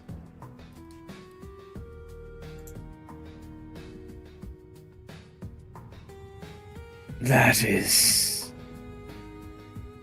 auspicious. But what I was looking for, I suppose. You were looking for this. Would you like to have it? Looks like Dawn. Suppose. Indeed, I had noticed that before. A friend of mine wore it. Others do too. It isn't necessarily them. A friend. A friend, yes. They. Do you? Well, maybe Yeah. not that. An acquaintance, perhaps. Do you think this is them? Can I make out any shape of that body?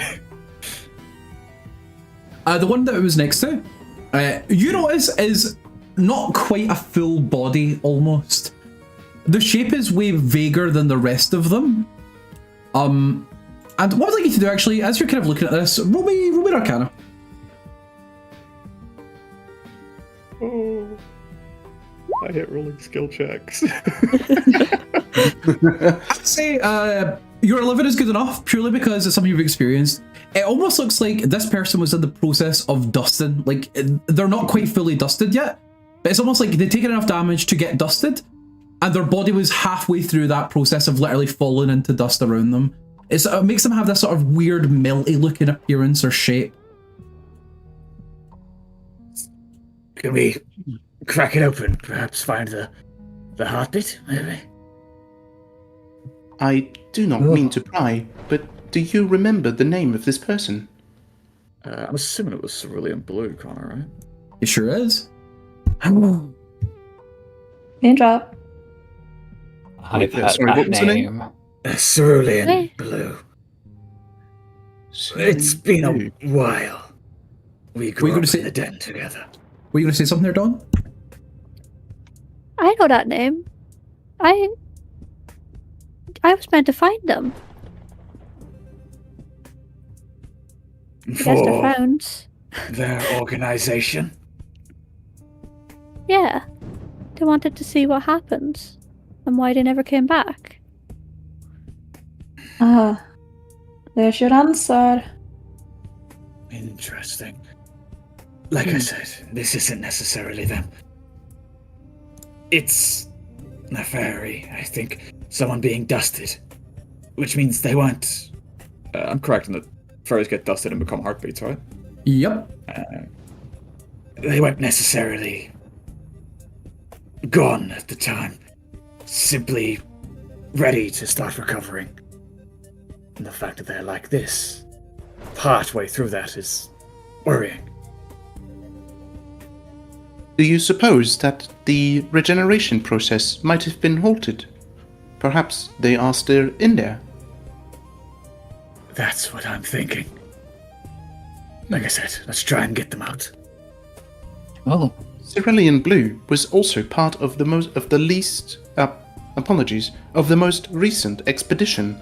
Other members on this expedition include Alice Shrewd, Timberly Crosswick, Rust Wilngarty, Rushed. and Roost Wilngarty and Ophelia Violet. Interesting. That doesn't really matter. But I'm Thank you. certain it matters to them and to those left behind. I am also very terribly sorry for us finding your friend in such a state. Do these other affects, are these the affects of those other people you mentioned?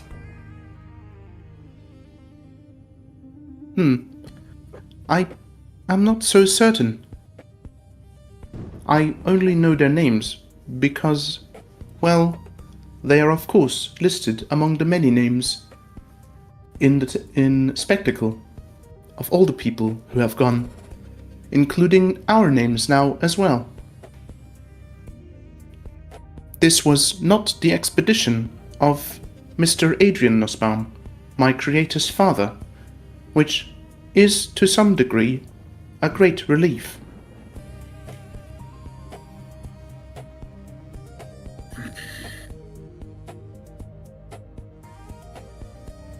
Well then.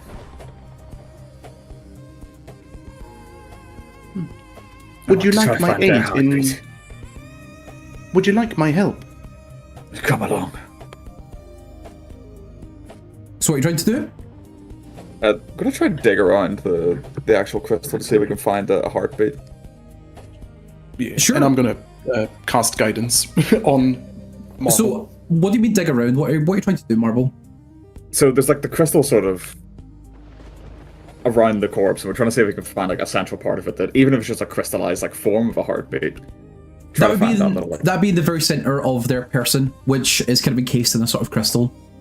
Yeah, so you we could try and like break the sort of... crystal if you try to do it, if that's what you're trying to do. Yeah, we tried to like at least kind of like dig into it almost. So put it this way, the minute you apply any pressure, you hear that squeak, and then the whole thing shatters completely. And falling behind is a small little marble-like shape. Which doesn't appear to be a heartbeat, right? There definitely is not a heartbeat. Yeah. There's not even like in the same way you'd expect like bones or organs or anything like that. It's nothing. It's almost like this is everything that was here.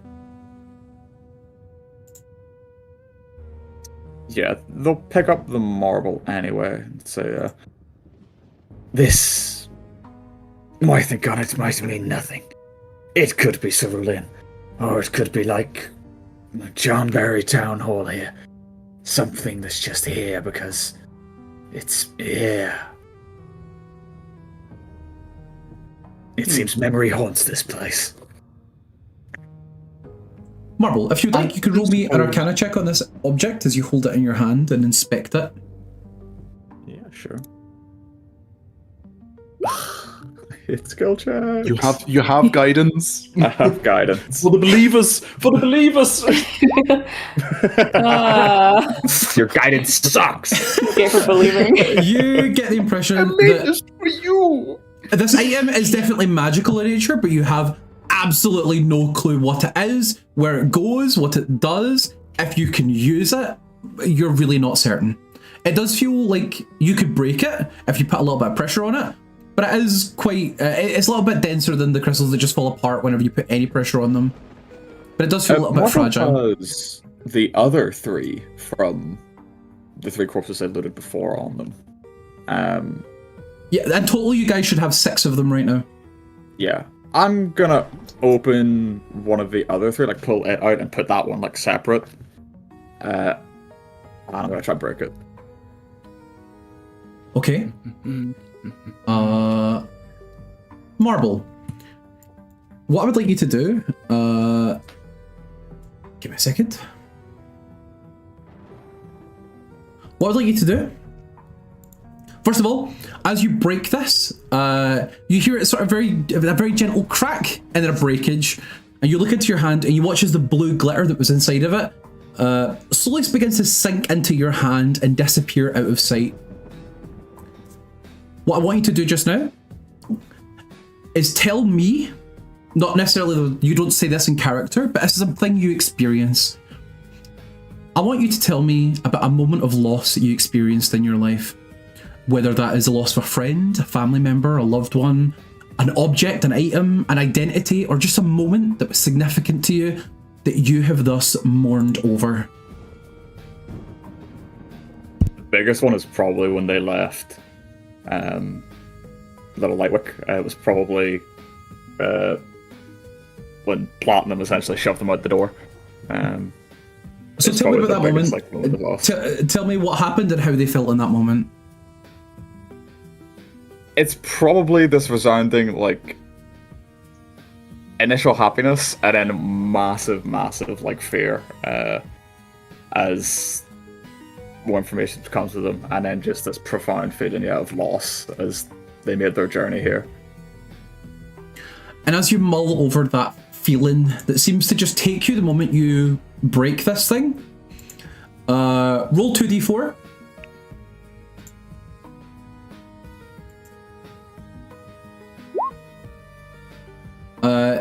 Take, what is your proficiency bonus right now? +2?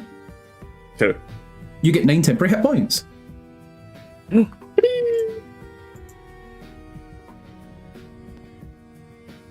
How does that feel? Is it just this, like... For a minute, it's almost as though, like, it's almost like it plays back in your head, completely unprompted, almost intrusively. As you watch this glitter fade into your hand, it's almost like your perspective, it feels like you're taking it out of your body for a moment and take it back to that instance. As you feel this emotion, you think about what happened, like you're playing it back in your head almost. And for the others, you just kind of go like idle for like maybe a second. And everybody kind of is like, you okay? As they look at you. And then suddenly you shake it back off and you're here with them again. Like you were lost in thought but for a moment. That was interesting. What was? Cracking the crystals. Perhaps worth trying if we ever feel endangered or lost. Why? It was an experience. We should move on. We have things to do we not? Suppose.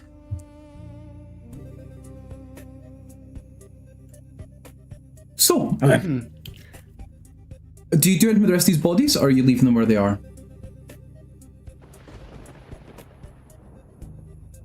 Yeah, I guess I'd say, like... collect those crystals, though. I'd like to keep a hold of them.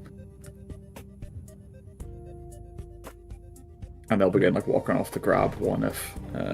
So you have to break them first, like you have to destroy the bodies almost. That's like, if you do that, again, they'll crack very easily and break apart. And you can add 4 more of those to your party.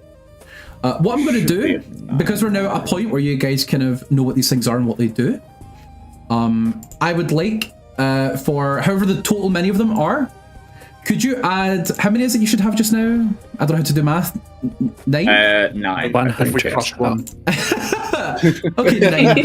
You may add 9 motes of loss to your party inventory. Ooh. It's called a mote of loss.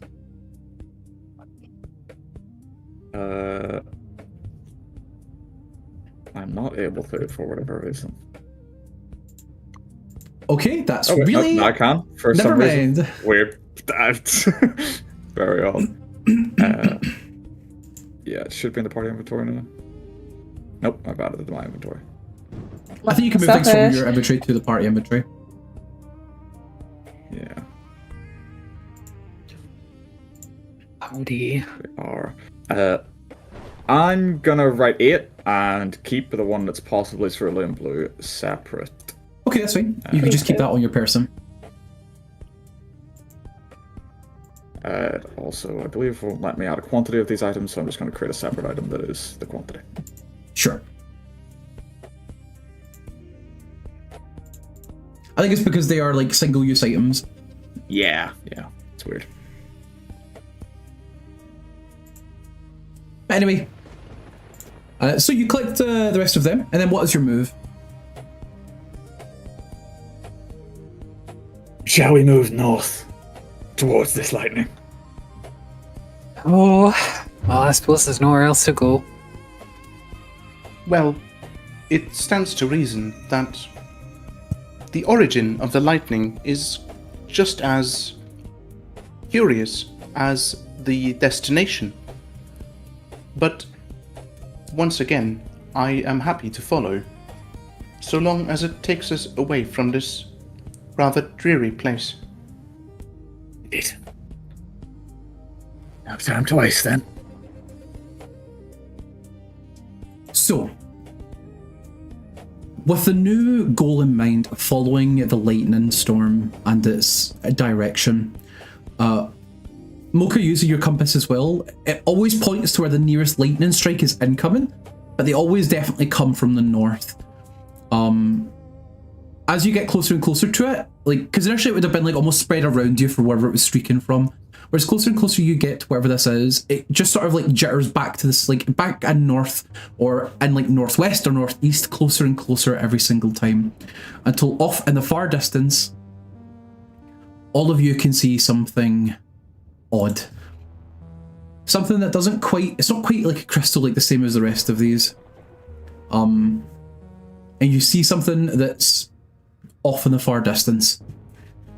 Blitzing over the sky, another crackle of pink lightning hurtles overhead, and as that afterburn sinks into your eyes, it's clear for the first time that the lightning storm has a source. Strewn on the far side of the velvety desert sand, amidst the pink gemstones that glitter their radiance upon the sand, sits something a little bit odd. This odd structure stands tall along the desert landscape, a cluster of dark rocks, like in the shape of a misshapen egg or a bulb. It doesn't look anything like the amalgam of misshapen crystal that hangs over the skyline, like everything else you've encountered, and yet it sits there still like an ominous shadow. Yet the sight is stranger still. Almost akin to veins or noodles, these pink-coloured ribbons stick out of this central entity and sink into the ground all around it, weaving in and out of it like the roots of an overgrown tree, like poking in and out of the ground like sewing almost. And some of them just sort of dangle limply from this big egg-like entity off in the distance. And Vanille, the closer you get, a quiet sound seems to come from it nearby. Like a tune almost, like a humming of a tune that's been forgotten. Your keen ears can pick up on these subtle notes, but it almost has like swaths of gap between them, as though some of the notes are missing, as though parts of the song haven't quite been culminated or fulfilled, as though whatever is humming this tune has forgotten it since. She would try to match the tune with her lyre, filling in spaces with notes that she thinks would work. So you quietly pluck a few, and you try to figure out this song, and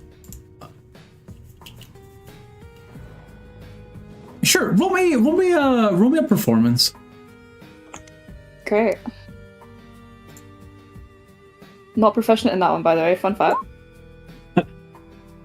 Wow, This song, yeah, Mama is garbage. You play a couple of notes of this song, and for a minute you almost feel like you recognize this tune, but you can't quite place it.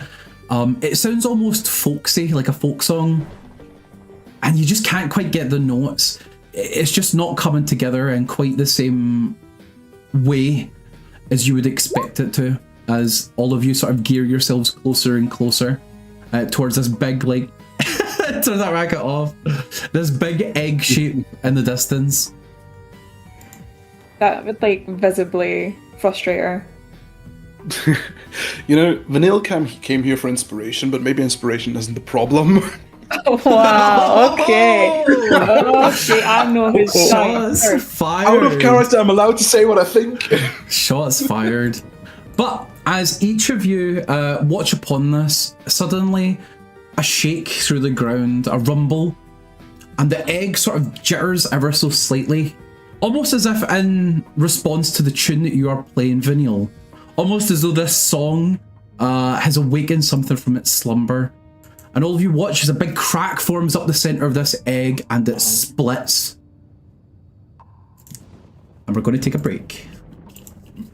Oh, Okay. Vanille's racket not broke the ominous. egg. Break the egg. Yeah. Okay, okay. So we will be back at 5 past. So we will see all you guys again soon. So see you soon. Everybody say goodbye. See you 5 Bye, past. chat. Bye, Bye, chat. chat. Take care, chat. Bye. See you soon.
Okay, hi, we're back from the break. Everybody say hi. No. Hi. Hi guys. Hi chat. Hey everyone, welcome It's back M's to in the the chat Tower from section Meryl. 2. Sorry. Welcome back to Tower Session 2, the first rule. Okay, so, are we ready to go? No. Great, it wasn't a question. So, where we had left I'm waiting off. for chat to answer. Chat are delayed, they need a minute. So, That's a bit harsh. where we had left off, all of you watched as this giant, ominous structure made of dark rock, which looks kind of familiar to the sort of rock you had seen in each of those little concave sort of, what do you call them? Those concave plateaus began to rise up and break and fall apart.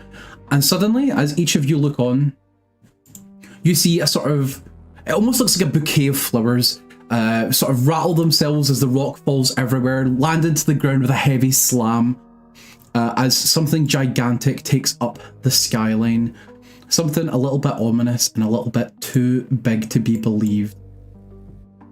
And with a hostility,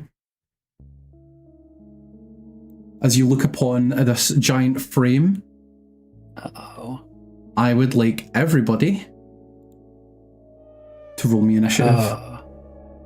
Yay. Oh dear. Using showmanship, because I'm playing music. That's true. And for the first time, you guys get to show off your battle token. So could everybody switch to your battle token form? Oh, yeah. Oh yeah. Oh, yeah, baby. You mean business. This is where the apron comes off. Oh, For some How do you reason. swap? Right, let me open. Right click your token and then go to multi-sided Ooh. and just flip that switch over. oh. Never mind. Oh, we're a bit invisible here. You shouldn't be. You should all be to the south of the screen. It's pretty dark as I'm you not walk in. invisible. Yeah, it's just like I switched over the token and maybe I just need to reload roll 20. So, battle positions, everybody.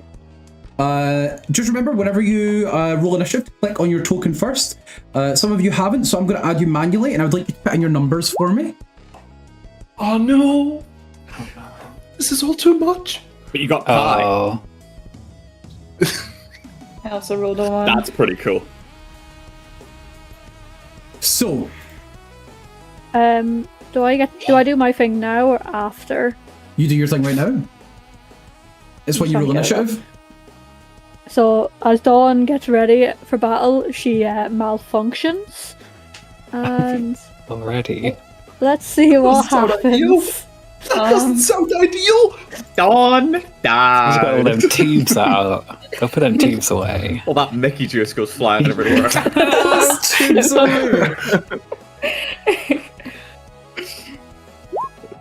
trying to figure out John's how to- token does Hi, look sick, damn. though. Jesus, Meryl, is that a combat knife? What? Yes. We all have a knife. We all had a knife. As this entity is clearly ready for a battle, I would like everybody to take a moment to tell us how you could tell that this thing looks hostile as it rises up from the ground. All of these rocks begin to fall away and break from it, and the tendrils that weave themselves into the sand slowly lift it up into the air, creating an even grander scale to this entity as it hovers over the battlefield menacingly, being suspended in the air by these almost ribbon-like veins that seem to pulse and throb with this dark energy. Everybody, give me a moment to tell me, as you get into you're ready. Blah. Let me try saying this again. You can tell that something bad is about to happen, and this thing does not look friendly.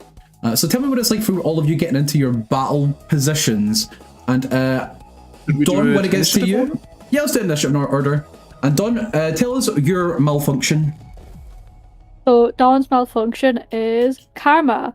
So I get to choose 1 ability score to increase by 3 and 1 to decrease by 2. And it lasts for a minute. Oh. So do you know how to So- do It that, can't be the Dawn? same one, can it? Nope. Oh, okay. Wait, I think I can figure it out. I think I figured it out, yeah. Nice. Okay, so Dawn, as you sort of surge, you're ready for a fight, and this energy flows through you, and for a minute, one of your arms falls kind of limply before picking back up again, and suddenly you feel engaged and ready for a fight. Meryl, what about you? What does it look like whenever you get into battle formation? She's usually pretty jovial, but as she sees this kind of crazy thing in front of her, you can see the focus snap into her eyes, and she drops down and unholsters the gun, and she's like breathing in and out steadily and kind of muttering to herself, "Okay, remember your training." Next up is Marble. This thing does not look like it's going to let you go easy, Marble. What are you going to do? How do you get into battle? Marble will just like elegantly draw the rapier, stand into what they imagine to be a combat stance, and draw the crossbow as well and say, This thing's quite large. Indeed. It sure is. And Vanille, what of you? She would pull her lyre up, so she could play it properly. She looks very focused, and she would say, "Well, the curtain cannot fall yet. It has barely risen." And as all of you get into this, a streak flies across the air, and this thing silently rises up with an ominous aura. Dawn, you are first. What would you like to do? Today I am just trying to figure out how to add the dexterity thing. So what you do is, see if you click on your dexterity at the very, very top of your character sheet, like click on the word Yep. dexterity, it'll open up a sidebar. Where it says other modifier, you can either add that manually or you can override the score to be what it would be. yeah, so just put 3 into other modifier and that'll do it. And then 2 into the one you want to reduce, obviously. Okay. Or -2 even. But when I click onto it again, it's not showing up. It's why you just save it. You need to hit enter Yeah. Enter. once you type it. Okay, so it's still not saving.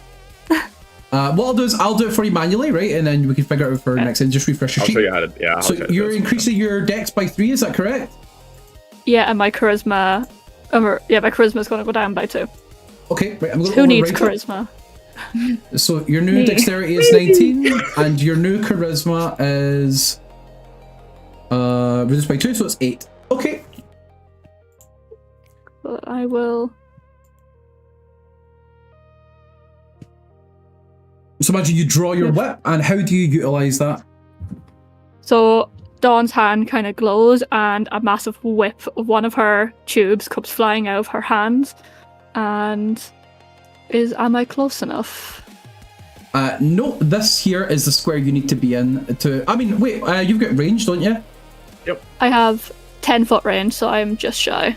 Yep, so one more space will give you enough to get in, unless you're just a little bit out of range. You can ready an Just a attack or little do bit out of something else. range. Dawn has a crossbow, so Dawn is going to shoot with her crossbow, Sure, go for it. which isn't equipped. This is on like her lower hands, right? Like she... Yeah, in her lower hand she has a massive hand crossbow and then a whip in one other hand. That's terrifying. Oh, maybe it's because you're just not ready in this moment, and that tension builds up, and you feel a panic flurry through you as your hands flub it, and you almost like completely drop the crossbow, and you're like, "Fuck! Oh no!" And you reach down to scoop it up again, but unfortunately, that is a miss. Damn. Is that the end of your turn, Dawn? Yeah. Okay. Yeah. Meryl, take the spotlight. Okay. Are these crystals here? Would they be some kind? Is there any kind of cover? Yes, 100%. These things are gigantic, and if you get behind them, they count as cover. Okay, I'm gonna try and get behind one of them if I can move that far. Like here. Sure thing. From there, I would say you have half cover. Okay. And she's gonna just shoot this thing with a gun. Sure, you poke your head out around the side and fire off a shot. Roll to hit for me, please. Oh. 12 hits. You don't get your sneak attack bonus, but you do fire a shot at it. And as you do, you aim for one of these big crystals in its head, and you sort of fire a shot through it, and you hear like the shattering of a whole bunch of them break apart. That does quite a lot of damage. Ooh. Sorry, but you don't look friendly. Is that in your turn, Meryl? Yeah. Okay, Marble. Yeah, cool. Marble will just pad up and like spread out a bit to try and surround the thing. And yeah, similar to Meryl, they'll just drop their crossbow in the right hand and fire a shot off. Hits. Hit. Cool. For just 3 piercing. Oh, sorry, nope, that should have my dex bonus on it because it isn't my thing. So that should be another 3. So 6 piercing. 6 piercing damage, cool. You aim again high up into the air and aim for one of these crystals, and it shatters apart, raining down this pinkish purplish crystal all over the ground. And then with their kind of rapier like flipped in their hand, they'll suddenly do some sort of like hand gesture with both fingers like sort of pointed down, and we'll place a seal on this thing.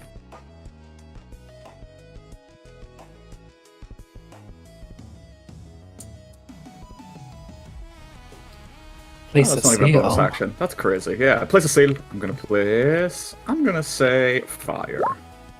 Why not? Yep, that's what I place on. Sure thing. So you put a seal on it. I'm gonna give it a... Pretty sure I have something for this.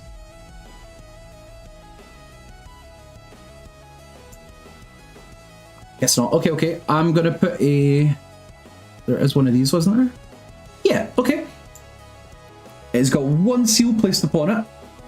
As you stretch out with this essence inside of your very being, and you cast something invisible upon it that no one else can see, but you can feel that it's there. And is that end of your turn, Marvel? I'll pass my turn. Vanille. She plucks her lyre a little louder, and she'll hit a respectable C5 rather loudly. Love a C5. Yeah. If it was written as sheet of music, you might even call it fortissimo. Splendid. Yeah. Hits. Okay. Okie dokie. Very good, very good. And give me some flavor as you cast off your magic. How does it manifest? It's very clear that she's singing, but it almost reverberates in a unnatural way, as if amplified, even though she's not seem to have a microphone on her. That's fine, and it sort of like shoots off like and you can tell that it sort of reverberates in these crystals, so you watch a couple of them break apart and fall. And is that the end of your turn? It is indeed. Okie dokie. M.O.C.H.A. All right. Shaking in my boots, I'm going to very slowly make my way towards this thing. It is very clear at this moment M.O.C.H.A is not built for combat. He's just very timid.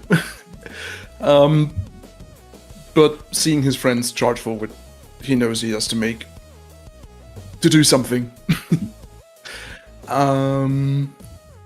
And I am going to... 1 second, I just have to do some measurements. Excellent, yes, okay. I am going to bless this mess. Cast it all for me? Bless, yep. And I'm going to target... It's what Marlene used to say. And I'm going to bless myself, Marble, and Dawn. Yay. And then I will cower behind my sturdy pot lid and end my turn. That's fine. You cower behind your sturdy pot lid, just in time as this thing sort of rises up into the air, and all of you watch. Let me just double check. Yeah, okay. Let's see.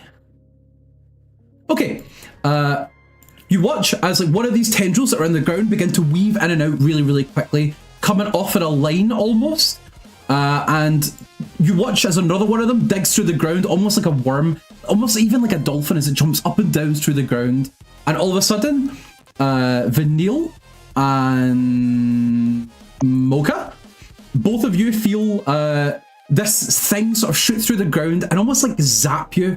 Or it's almost like it saps something from you. And let's just check.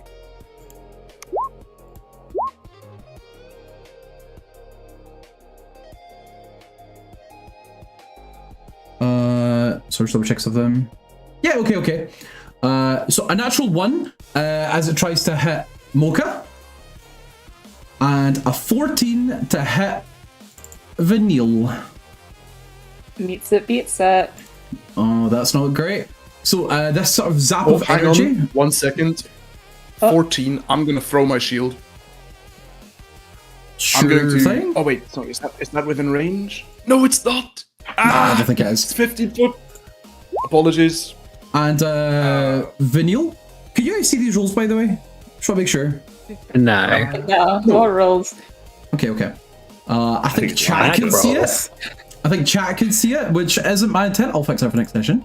But Vanille, you must make a Constitution saving throw. Great at those. Big number. Oh. That is a fail. You take 11 poison damage. And are poisoned. She's Are you alive? Oh shit. No, one note checked out. And I'm just making sure this is correct. Is it this one?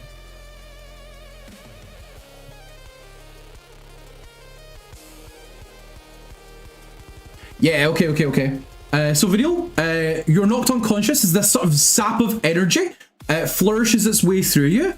And you feel yourself like fading and you fall backwards on the ground. You are also poisoned. And while you're poisoned in this way, if you have to make a death saving throw, you do it disadvantage. Oh, that's great. My God. Any more good news, Connor? Right, okay. So that is its Is that his turn? Yeah, that's his turn. Okay, Dawn. Right. Dawn will move 5 foot closer and start whipping. Whip it up. Whip it real good. For two. Watch me nail Remember, it. you can also add the blessed effect on D&D Beyond. So rather to than add Bless, 20. if you click on Beyond 20 button at the top of your sheet, there's an effects list, and one of the effects that are available is Bless. I won't be clicking that. Because the gods hate you. And if you wouldn't mind, is a M.O.C.H.A, point. who did you bless?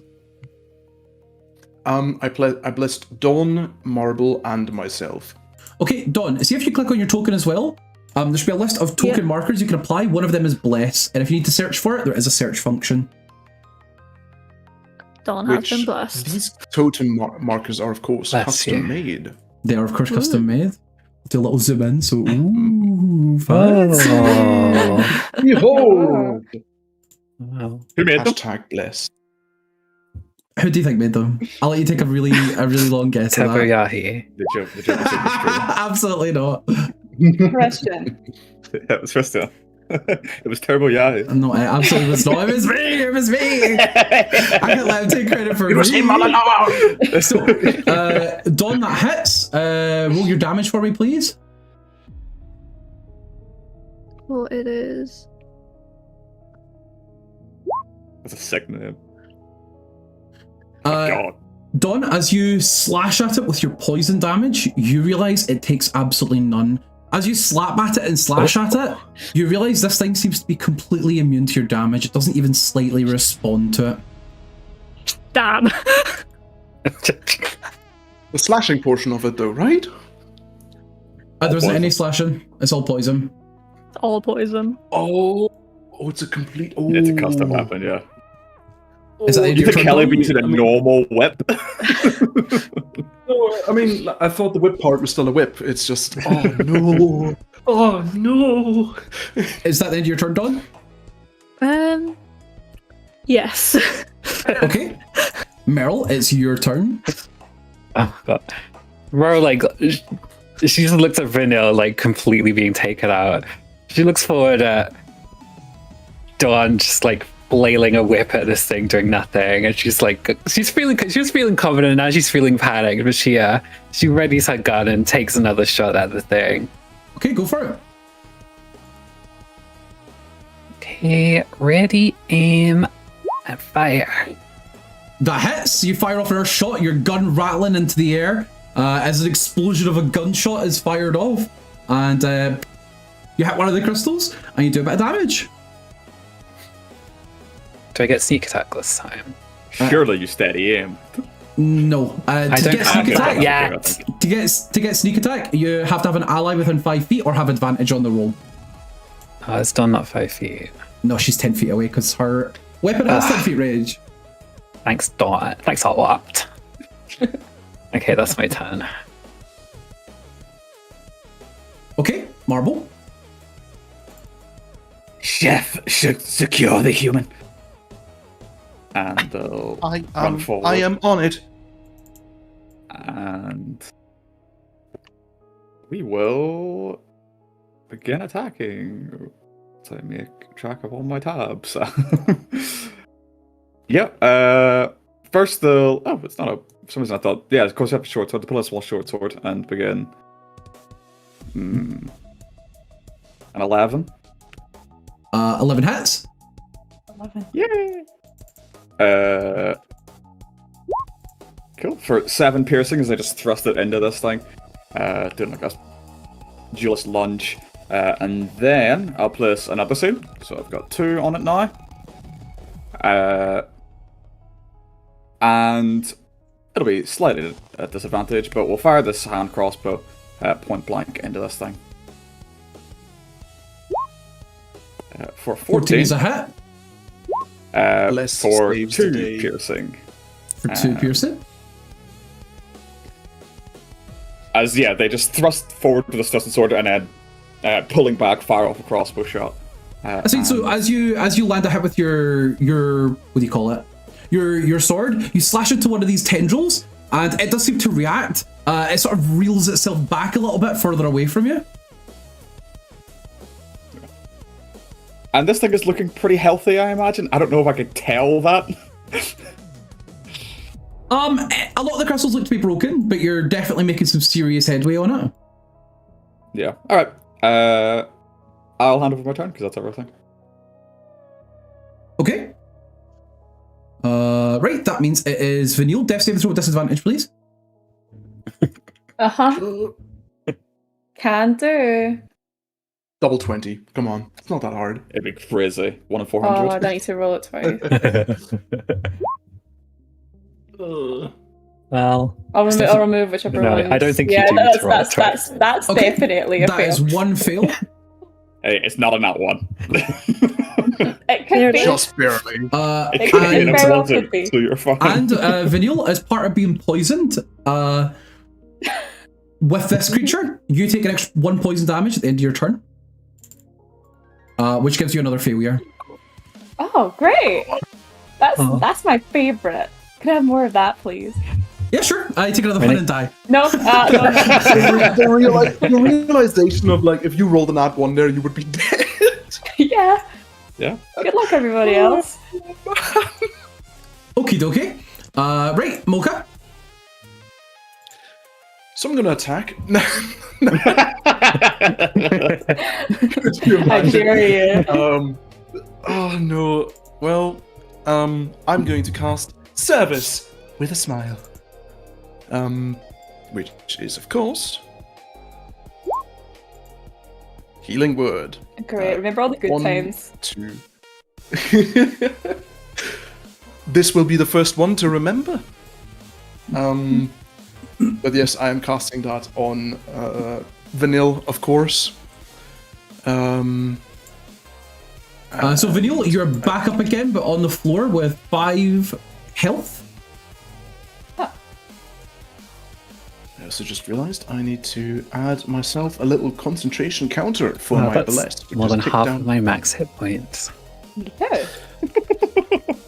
Incredible. And I'm going to use my action to create an emboldening bond, because this is not a spell. Since I've already cast one, I'm going to create an emboldening bond between Vanille and I. And I'm going to stand before her, brace the shield, and shake in fear.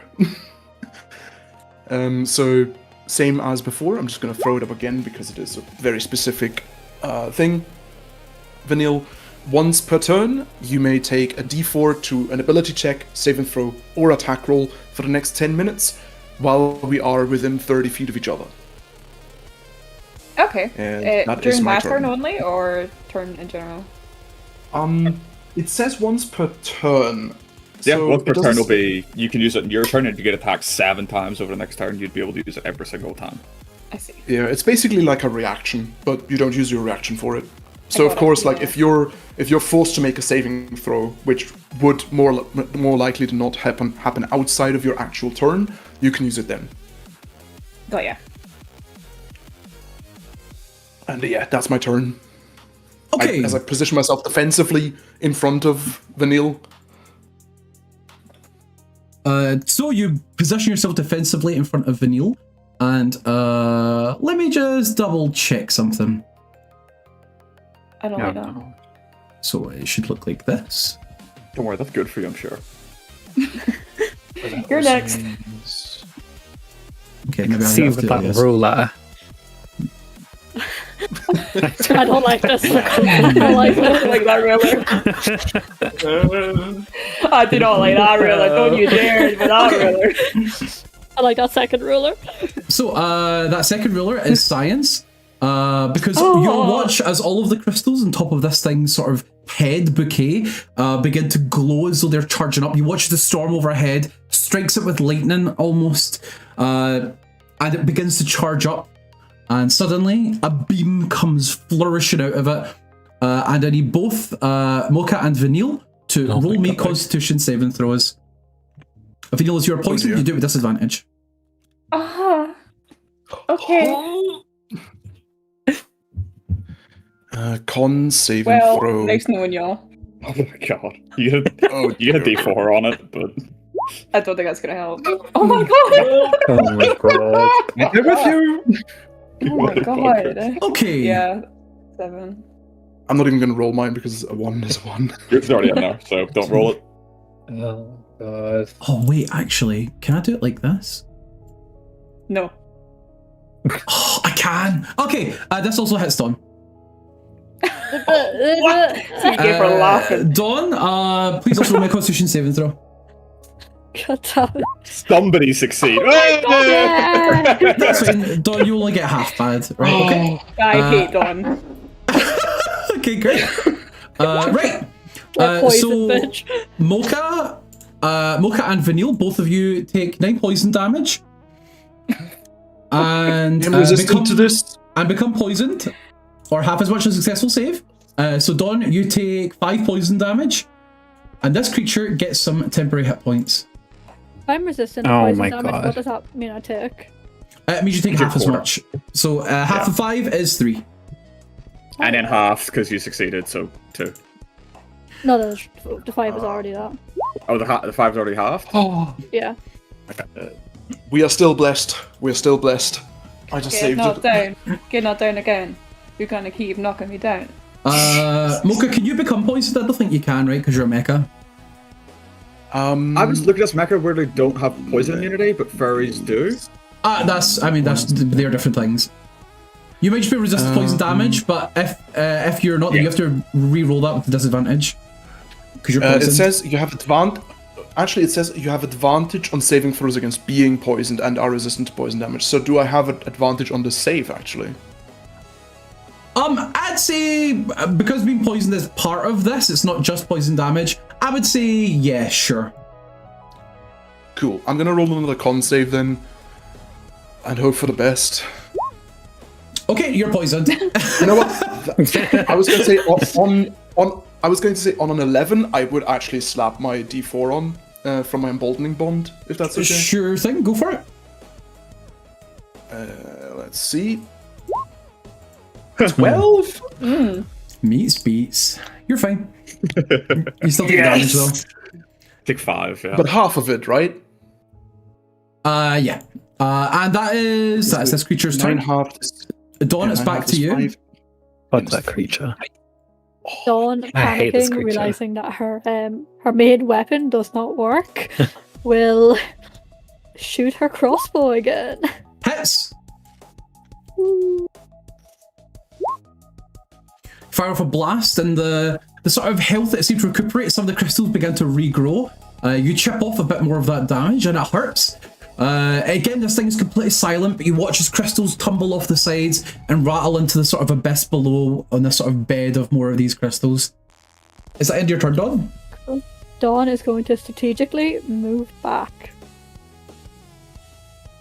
Sure And that thing. is the end of my turn. Meryl? Okay.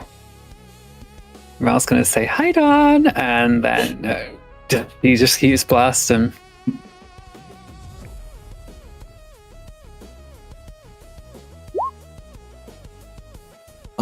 That unfortunately is a miss as you fire off your shot, and unfortunately you hear it sort of ting against the crystal, like it's kind of blocking your path a little bit and your way, and it is a miss, unfortunately. Got sand in my glasses. That's my turn. Marble? Yeah, we placed. Well, no, we hit first, don't we? Think. Hits! Imagine that hits. You sort of cut at one of its tendrils and that hits. For 4. And the final seal is placed. Okay, great. And then we're going to fire off one more crossbow bolt shot at disadvantage, or hand crossbow even. For 15. 15 hits. Cool, dealing 2 damage and exploding all marks. Okay, go for At it. this point.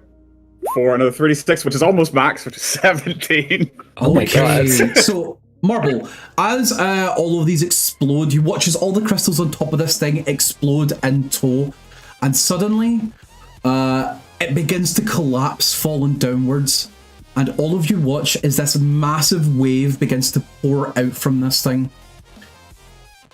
Now, this is a bit unfortunate. Oh. God damn it. Say that. So let me just double check. Unfortunately It's been for you, nothing right? but unfortunate Not so us. far. I'm glad I stepped back. Everybody except for Meryl. Yeah, unfortunately, position done. Everybody except for Meryl, roll me a Constitution saving throw. Damn it. Even if I'm not Can I down. shield? Can I shield Vanille in any way from this? Nope. I help. Do I still need to roll it? You sure do. Okay. Don't like that. Is this to resist being poisoned again? Ah, never mind. It's No. fine. Is this with disadvantage because I'm poisoned? Yes. Yep. Why did I remind you of that? Oh my god. Okay. You have a second character, just like in case. Okay. Nope. You guys are really not gonna like this. As this wave begins to pour out, this horrible No, feeling. D4. Sorry. Oh. Oh yeah, true. Yeah, I should do 4. Is this a saving throw? Yeah, saving throw. Oh, yeah, it is, yeah. Oh. D4. Oh. 10. As this wave begins to pour out across the across the field, Meryl, you watch as Dawn is not quite behind cover the way that you are, and this wave seems to touch everybody, and as it does, everybody succeeded except for Vanille. Marble. Is this right in saying this? Did I write that down? I did. Meryl. Yes. You watch as bit by bit, Vanille falls to the ground, and as she does so, crystals begin to encase her body. Oh shit. M.O.C.H.A falls to the ground, and crystals begin to encase his body. Marble, seeming to stand still up tall, as a brittle feeling begins to coat them and dust shatters all over the ground around them, begin to freeze over, and also turn completely into crystal.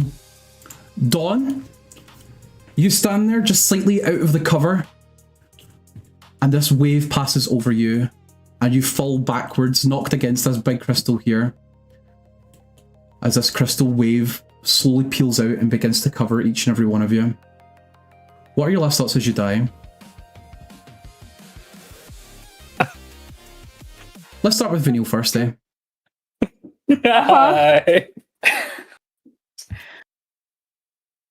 I guess she's just severely disappointed in herself.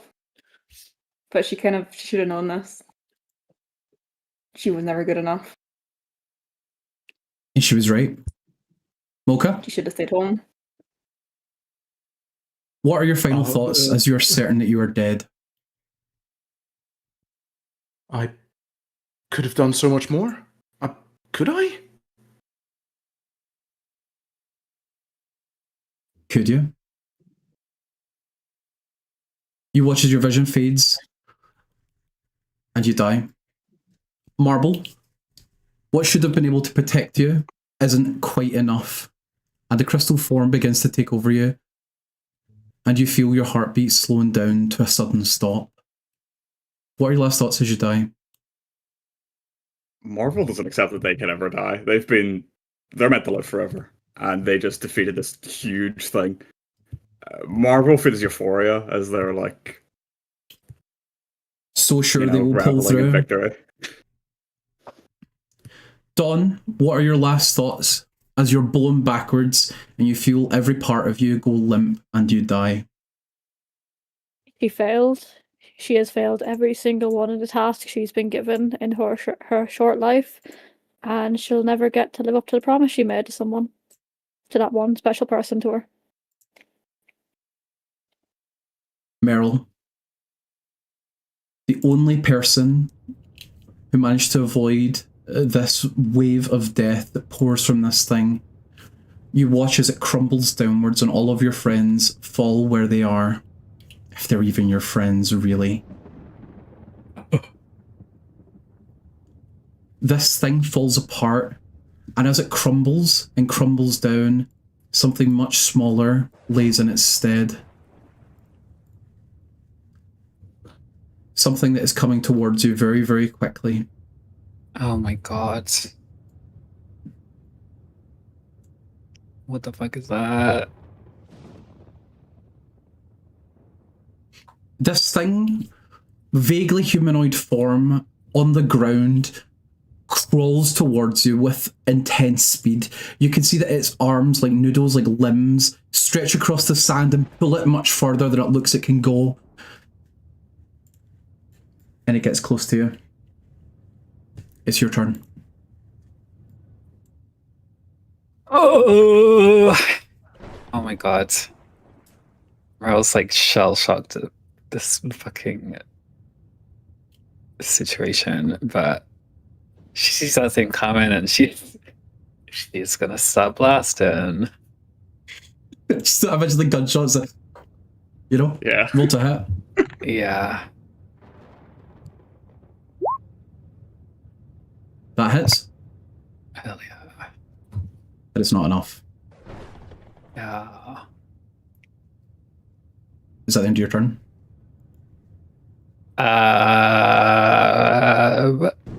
Not gonna run away as far as I can. Sure. Where are you going? Back down this way. Okay. This thing And she's sensing- screaming. Yeah, I can imagine you're screaming, yeah. And you watch as this thing seems to make distance on you even faster this time. Until you feel something wrap around your leg, and you're like, oh fuck! And whatever this thing is, it tries to hurt you. It wraps around your leg and you feel this sapping pain begin to shriek up it. Does a 13 hit? No. Nice. You unravel yourself from its grasp. Oh my And that's the end of its turn. It's your turn, Meryl. I'm gonna do Meryl's little her second stomach on her head vomits out some potent acid. She does a shocking grasp, some might call it.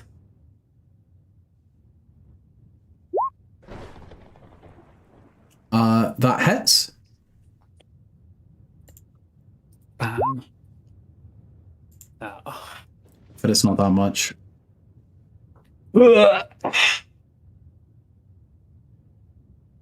Okay. Fuck.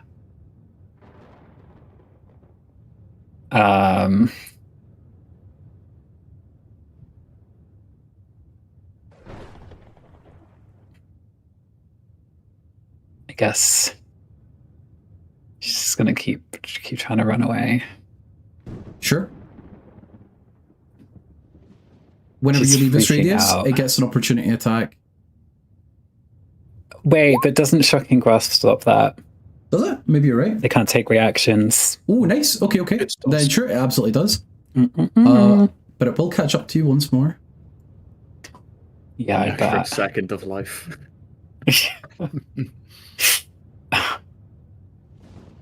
Ah, jeez. 21 to hit.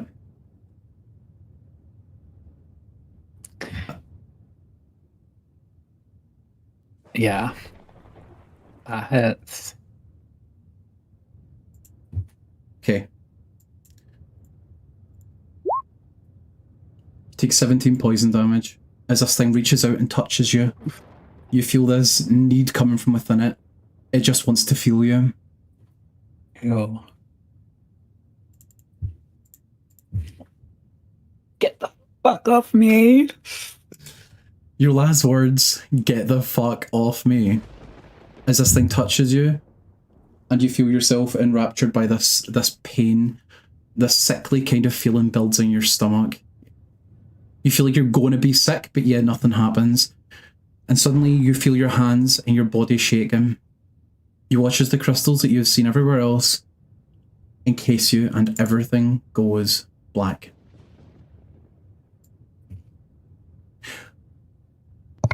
Can everybody level up to level 2 and press the long rest button?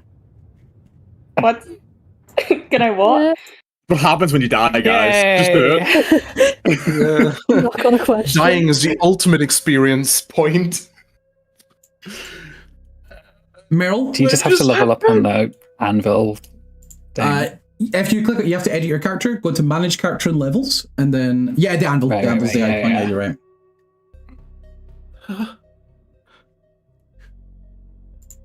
I don't know what's what anymore. So, M.O.C.H.A, I'm pretty sure that you are first to be up and at him, as you hear the final sounds of a lightning strike coming from somewhere nearby, zapping at something, as your eyes kind of like switch on and you turn your attention, and you see in the room all of your friends, if you can even call them that, lay around in this tiny little sort of in-central pit in a room that you are a little bit too familiar with. All of them lay still and on the floor or on the steps. Not necessarily in uncomfortable positions, but just looking almost a little bit like they are sleeping. Everybody looks fine. Okay. You're so 100% sure you died. That was death. You're so sure you were dead. But something else piques your interest as you look. You see that big central spire in the middle of the room, that pillar that had the plaque on it, and it looks a little bit different than the first time you were here. Huh. Okay, well, my primary concern lies with my party members, for I indeed consider them friends. First of all, of course, Vanille, even though she looks fine on the outside, M.O.C.H.A would, like, healer's kit in hand, like, sort of be next to her and see if there's anything he can do to assist or shake her awake. Get her you check her pulse and stuff first. She's definitely alive. She's definitely breathing. And as you shake her, Vanille, you're very annoyingly and aggressively awoken by M.O.C.H.A. When you were just having a nice wee kip, as far as you're concerned. You're startled awake. The memory is still fresh, but you're not sure how real that felt. But now I'll pass it to you. It's you? Uh-huh. Hello. Are you well? Am I well? Well, are you well? Where? What? I appear to be alive, despite everything. One moment, and M.O.C.H.A will kind of like hurriedly check up on everyone else. He's still in a state of panic until, he's made sure everyone's okay. Same instance, so choose who you want to talk to, and I'll let that other person respond, how they might do in kind. I suppose he would go circle round, so he would go for Marble, and then Dawn, and then Meryl. Marble, you're shaken upright as though being awoken from a sleep by M.O.C.H.A. It's a little bit annoying. Nobody likes to be waking up when they have been sleeping, but that's definitely what that feels like. Yeah, they'll like shake their head and It seems we're set back. It appears so, but we are alive, are we not? Regardless, you are well. Of course I am. We must make certain that everyone is okay. they'll smile and say, Pardon. Did you see what I did to the thing? No, I didn't actually. I was...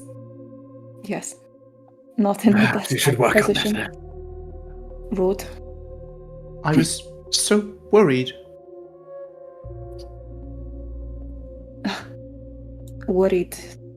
I suppose I should thank you, I guess. I am happy to serve happy to bring happiness. It would not, well, it would be unbecoming of someone like you to perish in a place like this, in such a unfortunate way. I'm not exactly convinced. We saw other people met a terrible fate. We are not so Perhaps not different. dead then. Perhaps those people are still alive.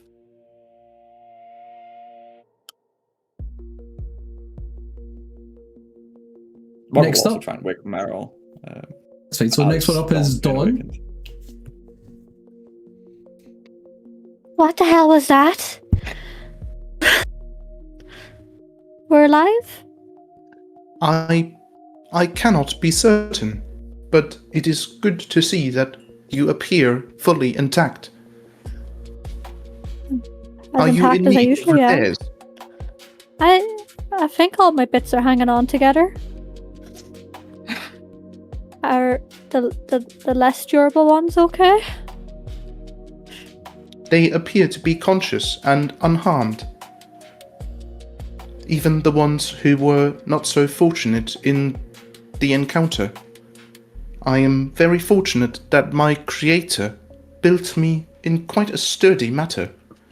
And he'll sort of like bang his fist against his chassis. That is very loud. Do you mind? I just woke up. Apologies.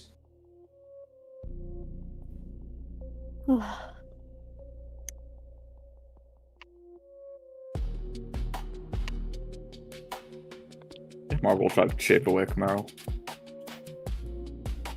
Meryl, you're Immediately, like- shaken awake. Sorry, on you go. She immediately wakes up like, yelling, "Get up!" And then she throws up on the floor. Where the fuck are we? Back in our odd chamber. You're a good shot, Miss Squid. Not typical of reporters. You all died. I saw it. I Seems am not sure what happened. It seems we're mistaken about the nature of these crystals, at least. There's this creature that came out of it. It wrapped me with its foul tentacles. It was awful. Still feel it. Indeed. Do you think it's still there? Well, I suppose that's one way to find out. We should check our gear. Make sure we didn't lose anything like the others. I was just thinking the same thing. Are you certain? Oh, on you go, sorry. Oh, right. I was gonna say, if you check everything that you have, you've not regained anything. You just have everything that you had on you previously. So Marble, you'll notice, because you're the one that had picked up the marbles, if is the word I'm using, the motes of loss. You would have realized the one you used is still gone. Yeah. Nothing. We haven't lost anything like Nope. random affections or anything. Okay. I have everything. Seeing as we're going through our stuff, Vanille is gonna like pick up her lyre, like not as if she's gonna play it, like she's gonna hold it out with two hands in front of her. Do you care to explain? You get I a know you can response. hear me. Explain what? I'm not sure. What are you asking us to explain? I'm not talking to you. Apologies. You feeling okay, Vanille? Never better. Are you certain? You were quite in a dire state. I slept on sand. Perhaps before you do such drastic action, you should use one of those motes next time, like I suggested. Use, like, break? Break, yes. Give one here. They'll pass you like 2. She's gonna immediately break one. Vanille, much in the same way it affected Marble, you break it and you look at the sort of bluish glitter that sort of spreads all over your hand and it sort of sinks into your skin. Almost like it was never there. There's not even like a tingle or anything, no real feeling. But suddenly you almost feel like you're yanked from your body for a moment, like your mind wanders, not within your control, but out of it completely. I would like you to tell me about a moment where you felt loss. Again, be it a physical loss of a person, or loss of identity, or something that was significant that you mourned over.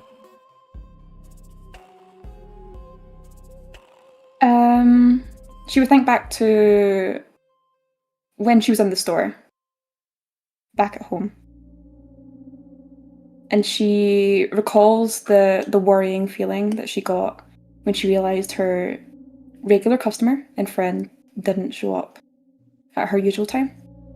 And when she got off her shift, she paid Elise a visit, found the door locked, broke in, and found her passed away in her chair.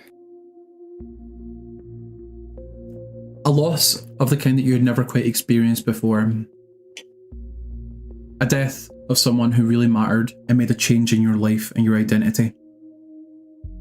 A person who left you a gift. In a moment you don't really care to share. You think back to the way that you found her and that feeling that overcame you. That uncertainty, it can't be true. That worry, is there something you can do about it? And obviously there wasn't. Marble, you watch as you pass this off to Vanille and she breaks it. You see that idleness in her eyes as she seems to go somewhere else for a moment and then blink back.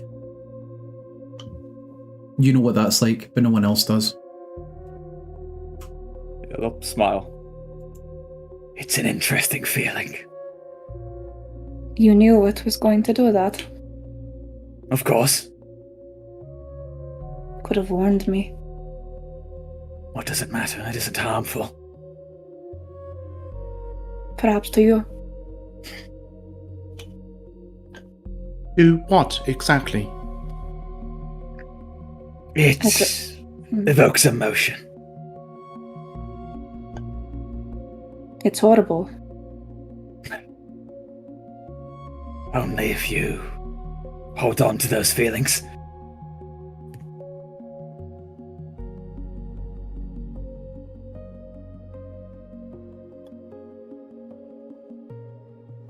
Vanille, Marble. I have found. Sorry, very briefly. On you go. As the two of you have that exchange, and Vanille, your eyes look at Marble, almost like with an element of displeasure, like a bitter taste in your mouth of like, they could have warned you and they didn't. And as your eyes kind of drop past, you realise that that plaque that you had once looked at before that was blurred and faded now looks shiny and new, clean even. There are words upon it that there definitely weren't before. And as you look at the words, something dawns on you, an understanding. And it almost seems external, like not a conclusion you had come to yourself, but as though someone had supplied it to you.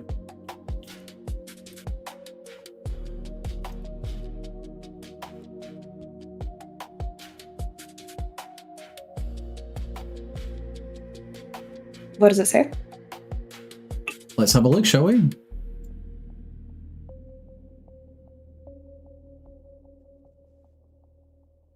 Everybody, if you would like to refresh your character sheets, you all have a new feat. Oh. Oh dear. Is it called recently deceased or? You'll see what it's called. Oh. Knowing your works of art, I'm not sure I want to know. If someone would like to volunteer to read it out to our wonderful audience, that would be really nice. I'll Yeah, do it. Yeah. Oh, you want to go ahead? Yeah, go ahead. Yeah. This is Morse. The first rule. The first rule has been cast. Someone or something has already given their life so that you may live in their stead. You may not feel any different yet, still, you know. You cannot die whilst your journey in the tower is ongoing. When you would die, you are returned to the recuperation room, as though you had just completed a long rest. Death is not an option, yet there are far worse fates. Told you guys I was killing you tonight. Yay. Well, you also told us that we're leveling up, so And you did. Win-win. yeah. 2 points for you. There's 4 more levels to go, guys. So, all of you have this strange understanding that you are now under the power of something else. The first rule has been cast. That implies there's more rules to be found. And the first one seems rather extreme. If you can't get out of here by dying, then there's got to be a different way out.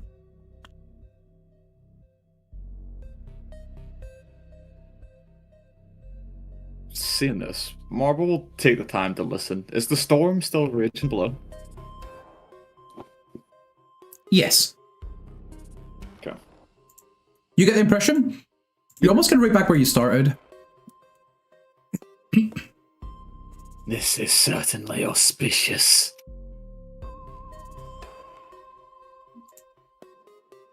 You know, usually the words, "you cannot die," would be reassuring in some way. Somehow, I don't feel reassured. Marble feels, what was the word? Affirmed, you know? They're like, yeah, I know. Thanks. No, M.O.C.H.A is, like, still shaking. He's been shaking since the start of this encounter, and he is still shaking.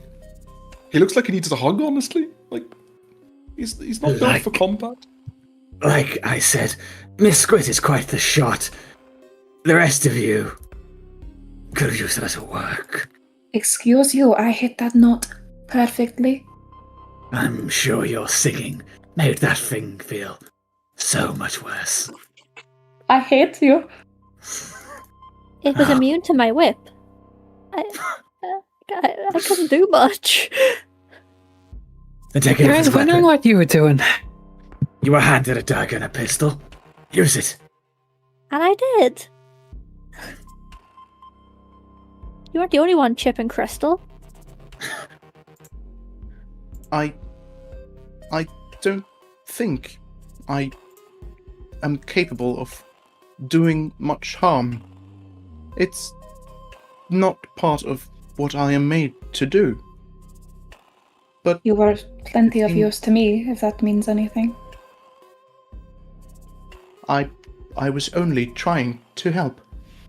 I am sorry if I fell short in, well, other fields.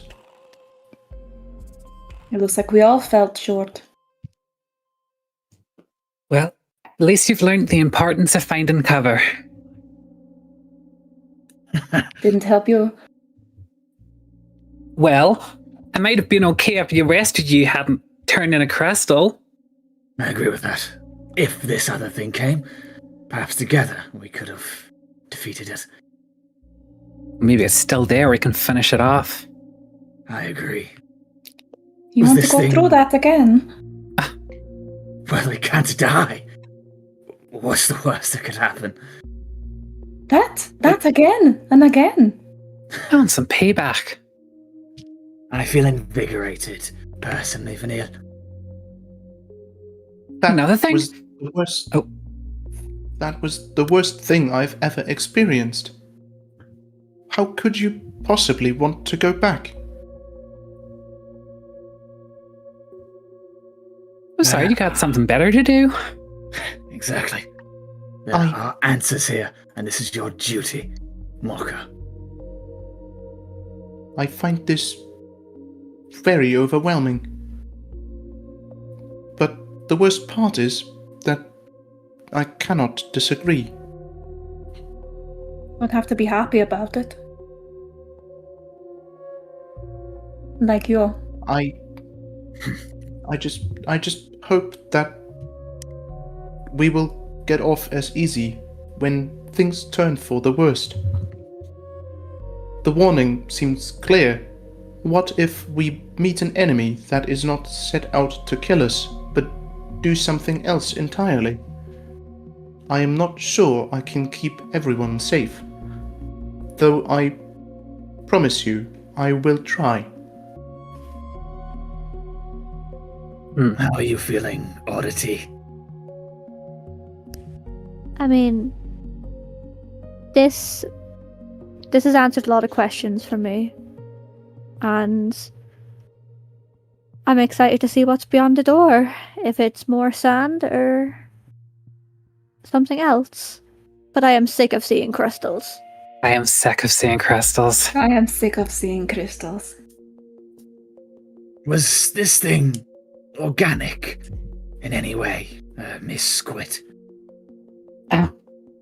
It's hard to say. It had some kind of tentacle-looking things. It was definitely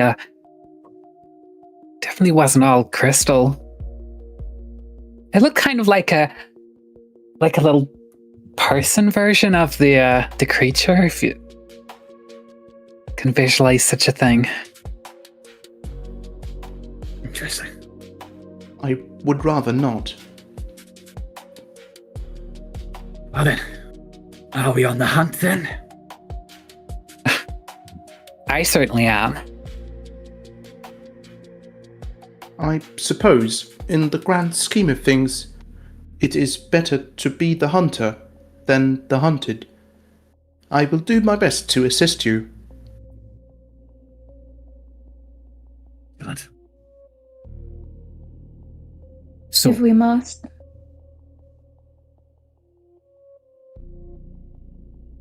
with your spirit regained, and the stakes perhaps heightened for some and lowered for others, you have but one quest left to do. And as you descend once again into the endless storm of the Black Desert, it's hard to tell exactly how much time has passed. You can still see the same things you had encountered the first time that you came out into the desert. You spot the building off to the far right. See, I'm using right because it makes more sense, right? You see off to the far right in the distance, and you can see ever so slightly, it looks like it is sunken somewhat more. Not by much, but just enough to tell that the angle has shifted. Are you heading straight for where you had encountered your battle last time? No. Yes. Yeah. No, What do you want to do first, Vanille?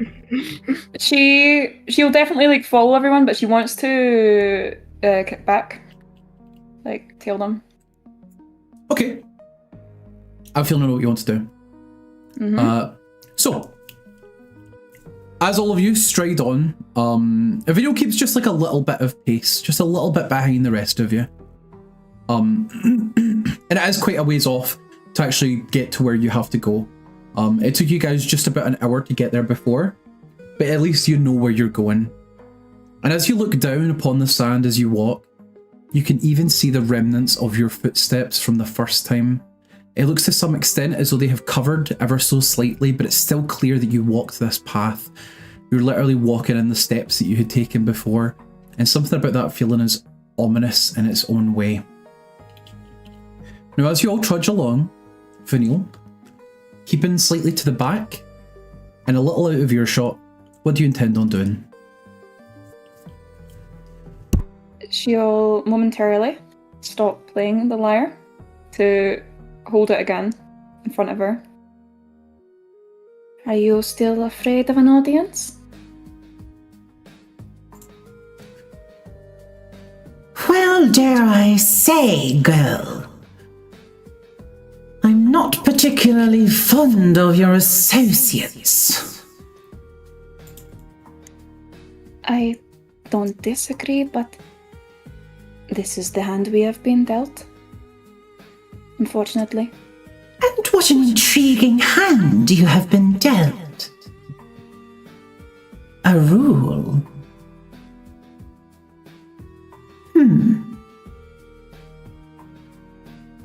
What would you ask of me, girl? Do you know anything? Surely you must have some sort of answer. You're so smart. There is a slight hesitation, a moment of like consideration. You could tell that she liked that.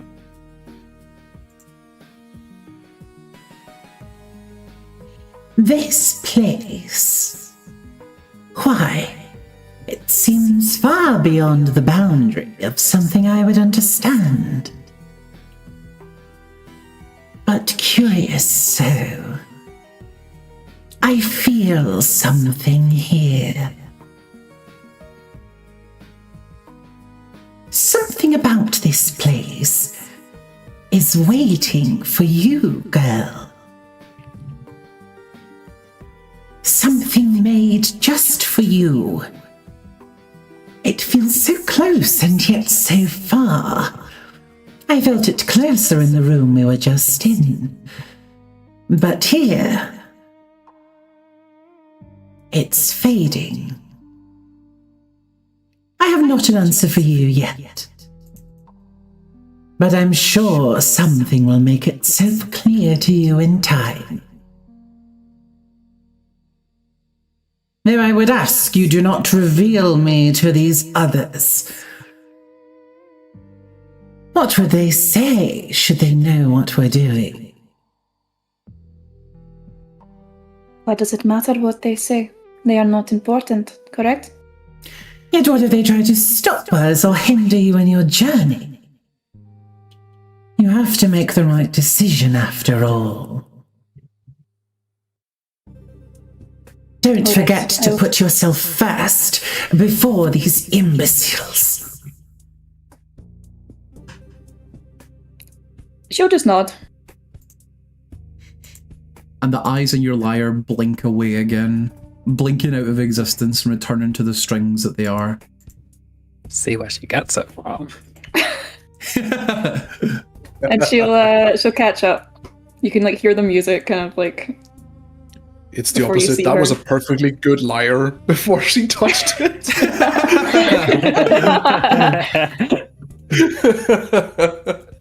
Yeah, I guess so. I suppose how far out from this place are we?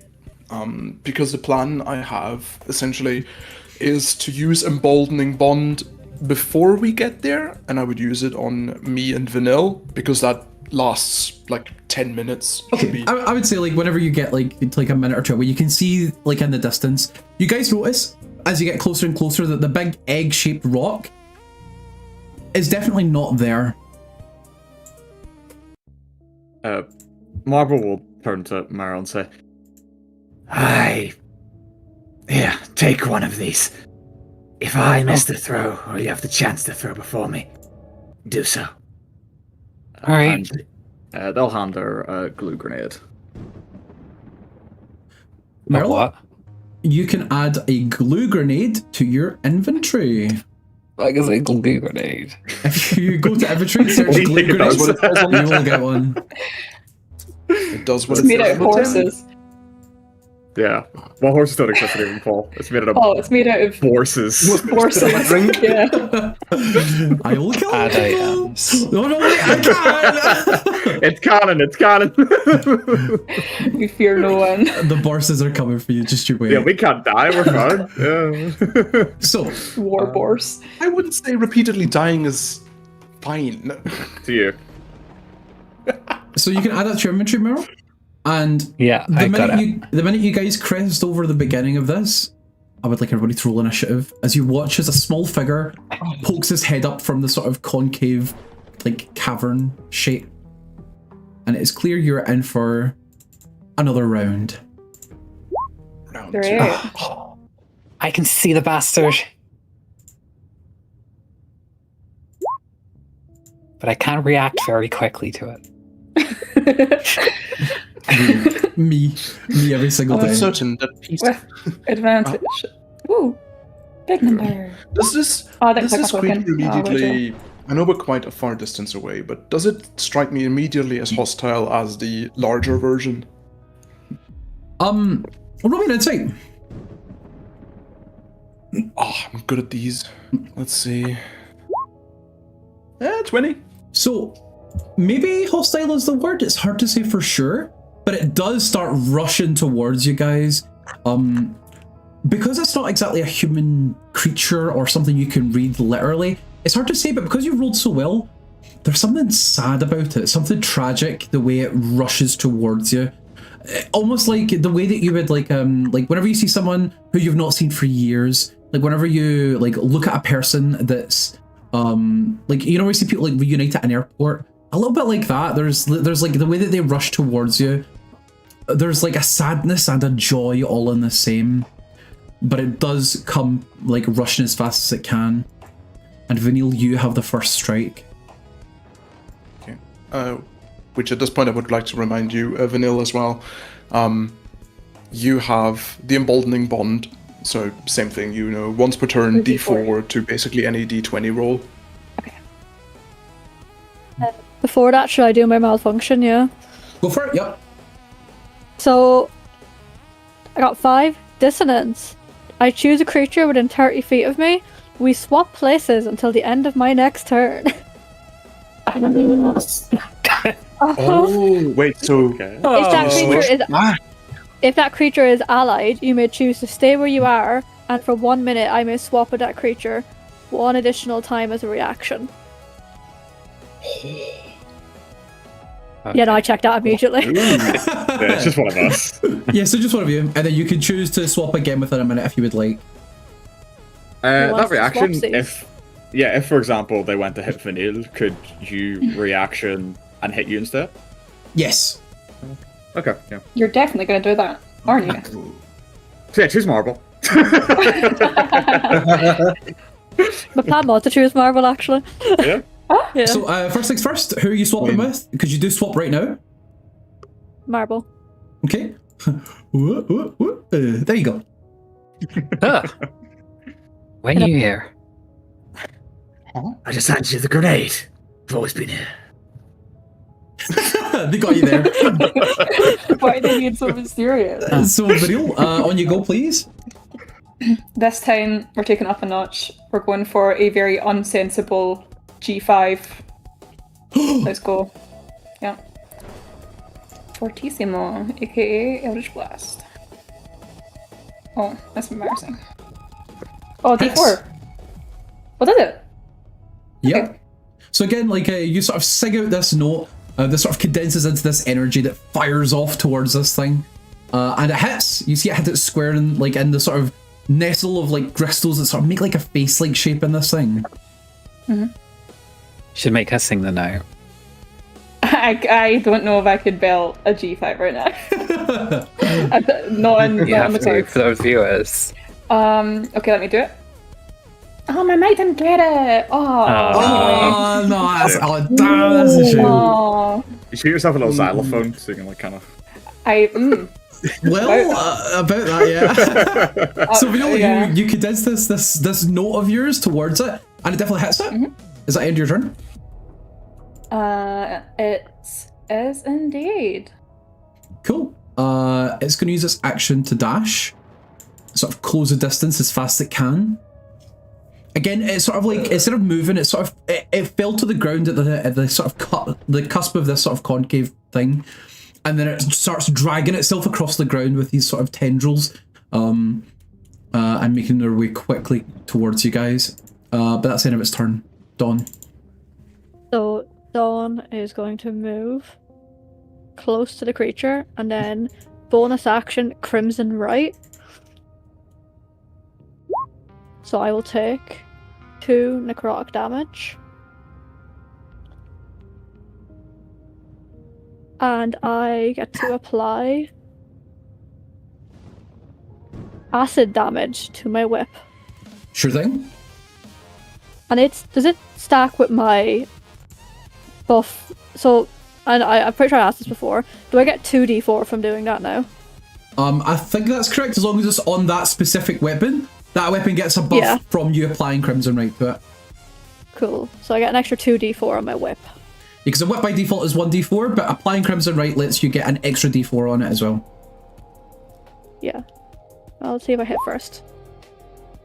That is unfortunately a miss. Well. I have Meryl on Yeah, initiative, okay. by the way. Yeah, they're one down where they should be. Oh, yeah, so she is. Okay, cool. That's fixed. That is me. That's you. Okay, so you take a swing at this with your whip, and maybe because of how fast it's crawling, it doesn't even seem to acknowledge you quite just yet, and you sort of swing at it, and you just slash at the sand, and unfortunately it is a miss. Marble or Meryl, who would like to go first? I'll take I have more glue grenades, so I'll throw it first. Sure thing. Yeah. Marble, like, pulling the grenade from a pocket, throwing it in one motion, like, casting it out. Will attempt to glue this thing. It's just a saving throw from them, is that correct? I think so. Cast it up for me.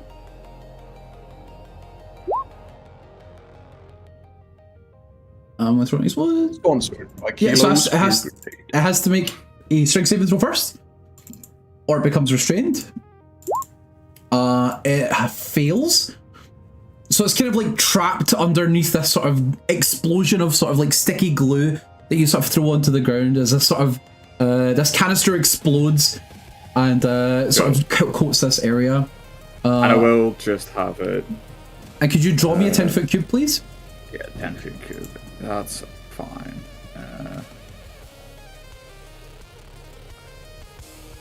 That's technically 10 foot. Do you want it from corner? That'll be better. Something like that, I think. Sure, I'll doodle that in for you quickly. There you go. Wait, is it a 10-foot radius or? It's not. It's a 10-foot diameter. Sorry, like yeah. So it's. It would yeah, have to okay, be, yeah. So it would be a little that's- smaller than. There Yeah. you go. Yeah, that's fine. Okay, In okay. fact, one over to the left. Sure thing.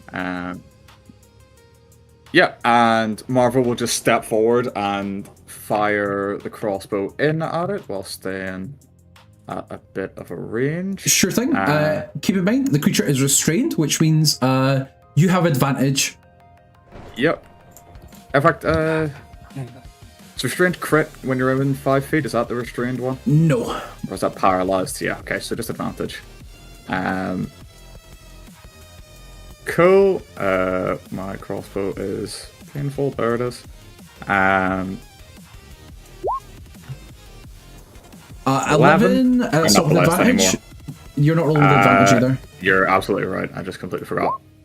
A 9 or an 8. Fire off a shot, and it sort of is pulling against a sticky terrain. And unfortunately, your crossbow just shoots into it and gets lost somewhere in the saws. Yeah, they're just shrugging. Would you do the honors, Meryl? I'll give her my best shot.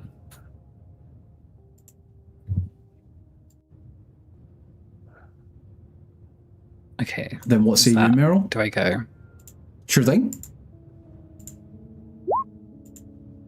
Bam. Advantage. You have advantage, yep, because it's restrained. Oh, I'll just do it again. I'll take your first roll, but that does hit.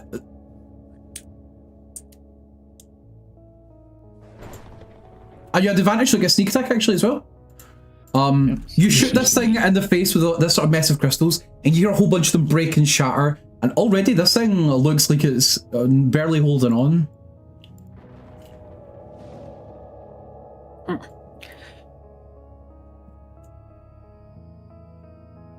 Is that the end of your turn, Meryl? Yes. Okay, Mocha. Finish it off, Maka. I will try. Mocha will sort of. He's like shaken in his boots. Still, once again, he's just not. He's not built for this, but he's emboldened currently by the bond he shares with. Oh, actually, I should double check. Apologies. 30 feet. Yeah, we're still within range. He'll sort of put himself between the threat and his allies, trying to be brave, and he is going to cast Spoil the Appetite, which I will throw up in a second.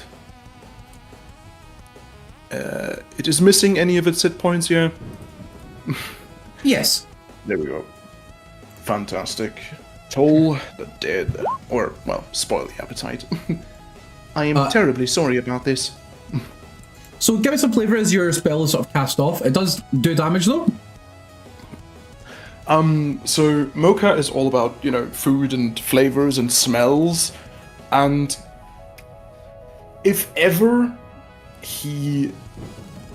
there was some food to go off in his kitchen, which is nigh impossible. But yeah, this is the kind of smell, the kind of taste that he invokes in the other creature.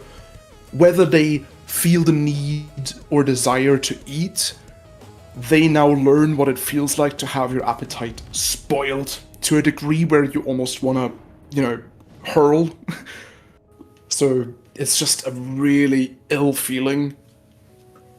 This thing does, although it can't quite feel what you're trying to make it feel, there's something about it that just looks kind of sad, kind of tragic almost, as you lay this feeling onto it.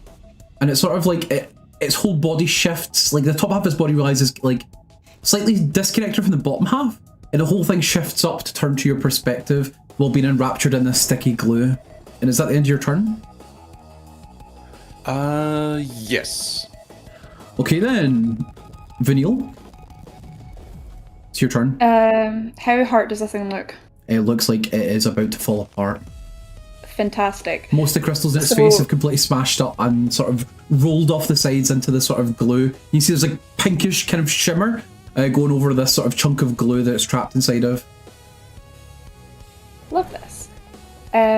Emboldened a little bit by her, not so much the bond, but the reminder that this is her stage. She almost kind of looks a little bit giddy at the chance of getting the final blow here. And she casts Sotto Voce, aka Dissonant Whispers. Sure thing, what do you need? Is it charisma? I think so. That's correct, isn't Wisdom. it? Yeah, wisdom. Yeah. It sort of shakes off your... It succeeds, so it does shake off your power. Does it do anything on a success? I think it's... Is it half? Like, doesn't it? It's half? I can't remember though. Yes. Okay. Yeah. Unless it's deafened. No. So what I'd like you to do then is give me some finalising flavour as you finish this thing off using your spells.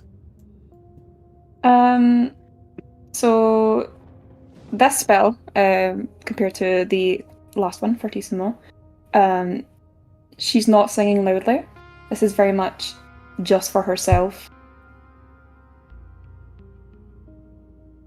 And as she kind of hums a small tune, the creature is almost sort of overwhelmed with a sort of light that seems to come out of nowhere. Almost as if she kind of did it. Yeah. Like, without making a show of it. So, as you hum these notes, you hear the creature almost slightly harmonise with you, as though it's trying to sing the notes back to you. And just as it is catching onto that tune, you watch as it is overwhelmed by this sort of this flurry of light, as though it's being exploded from the inside. And all of you watch as these crystals, its entire body begins to shift, turning into loads of these crystals that sort of fall apart, breaking away like glass. And sort of fluttering down into the ground, like back into the sort of pile. And as it does so, two things happen. The first thing is you watch at the very, very center of this thing, of this entity, whatever is like, almost like at the core of it, like where a heart would be, something appears to flutter gently as all these crystals fall away and like land on this heap that's sort of trapped inside of this sort of pile. Something very, very light, clearly, the way that it falls. And the same vein, all of you hear like a rumble and a crash as coming from this big sort of a crevasse almost. It sounds like rocks are falling. And after a few seconds, like this sort of rumble begins to steady out again, and you are all left in silence once more. For the first time since she got here, Vanille smiles very slightly. A very slight sort of Mona Lisa or Daria, you know, just a tiny little, tiny, very subtle smile. Exactly that. I pass it off to you guys. What do you want to do? Please get out battle poses. A much weaker opponent than I had thought. You could have taken that, Meryl. Well, I didn't have a glue grenade last time. Just have a look at it. I would have rather resolved things peacefully, but it seemed we weren't given much choice, were we? Trust me, if that thing has laid its tentacles on you, you wouldn't want to be giving it a peaceful end. You didn't come here to make friends, did you? Well, I wasn't coming here to make enemies either.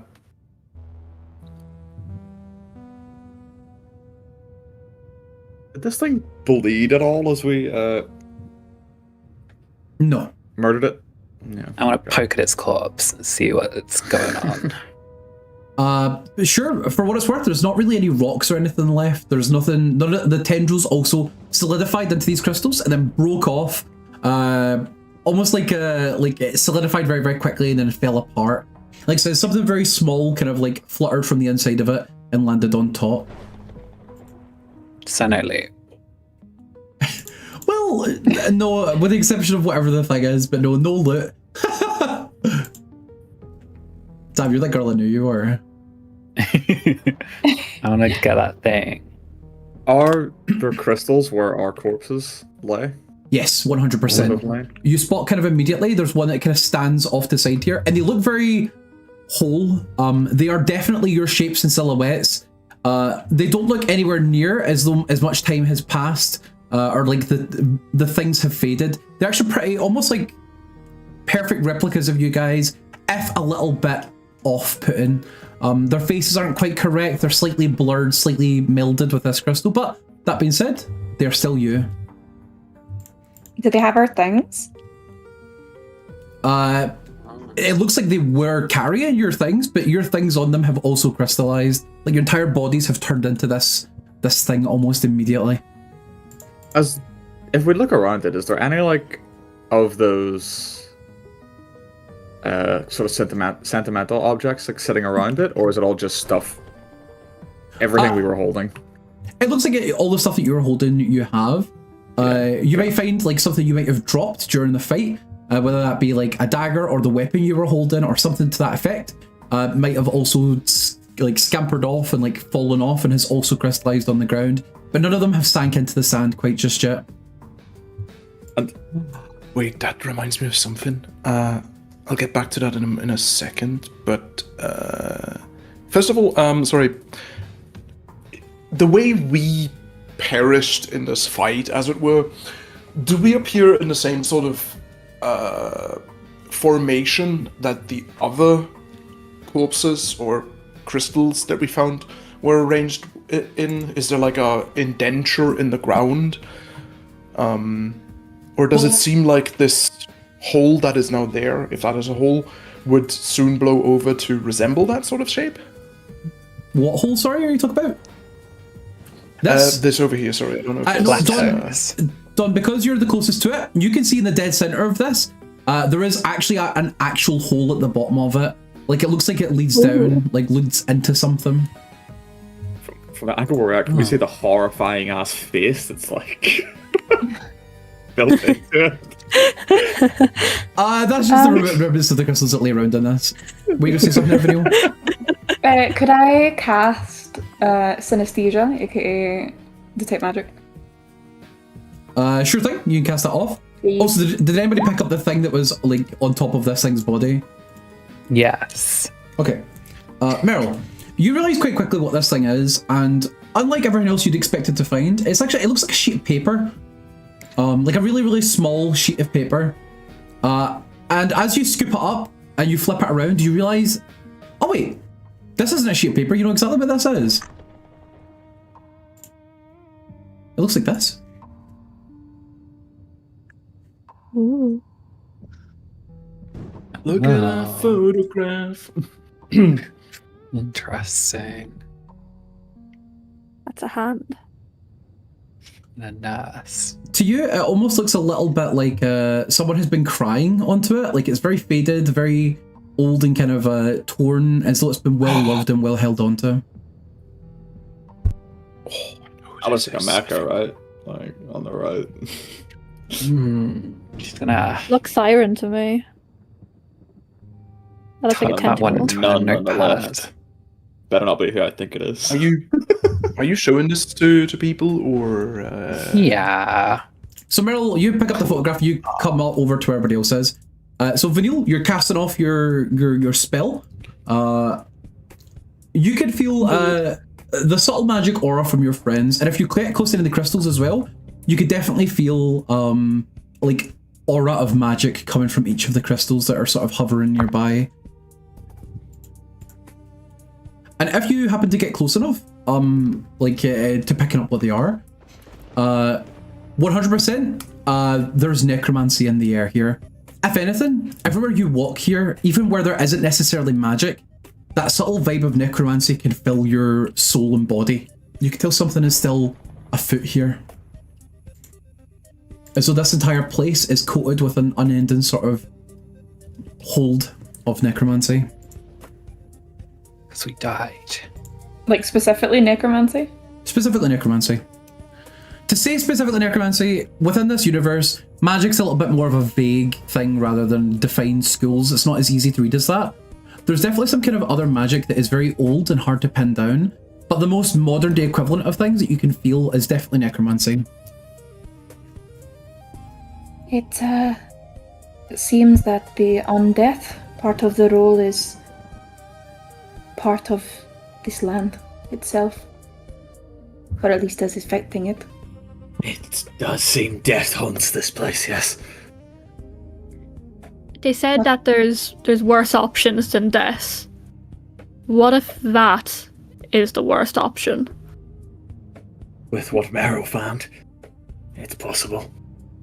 How beautifully tragic. This might seem like a weird request, but can someone stand next to one of their corpses? I'd love to take a picture of this. Absolutely not. I suppose I can stand here. Alright. I'll pose the same way and everything.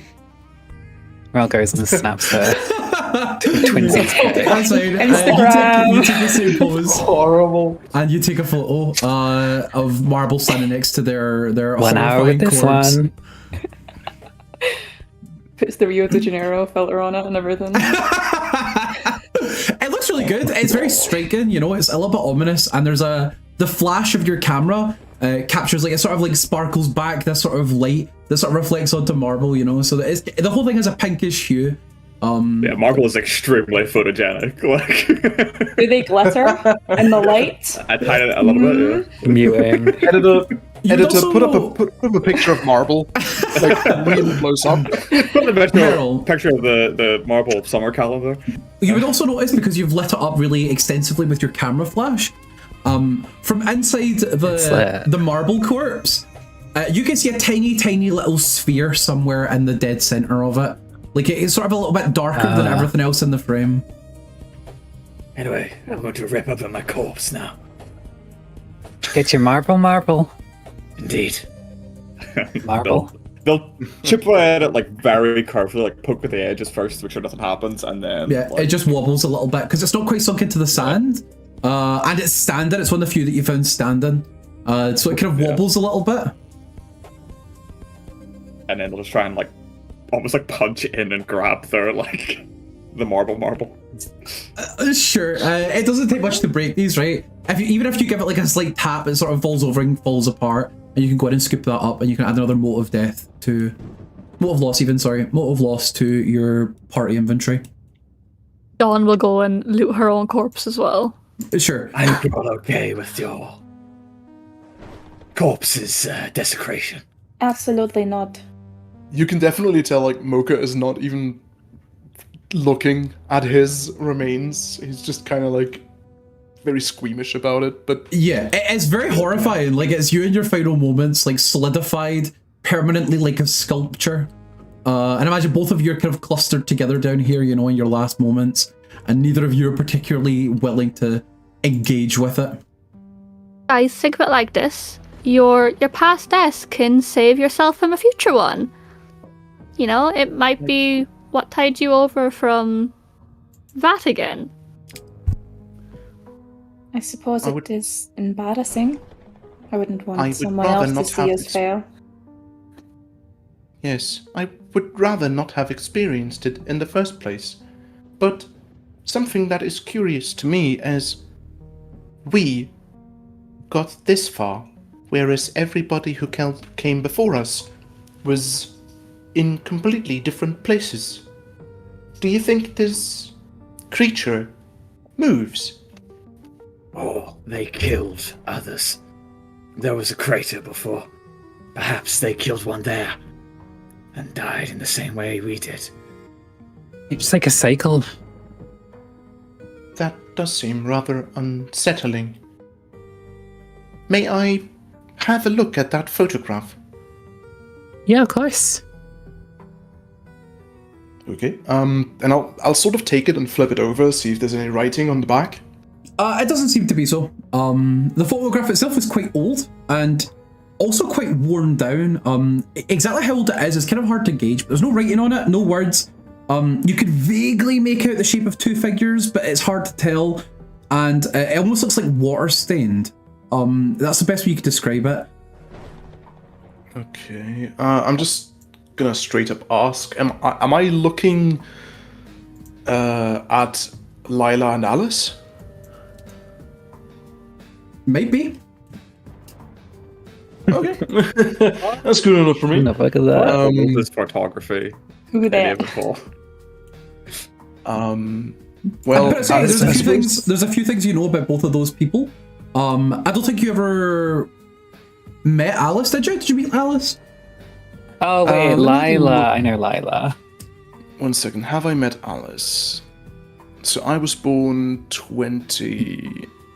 1 second.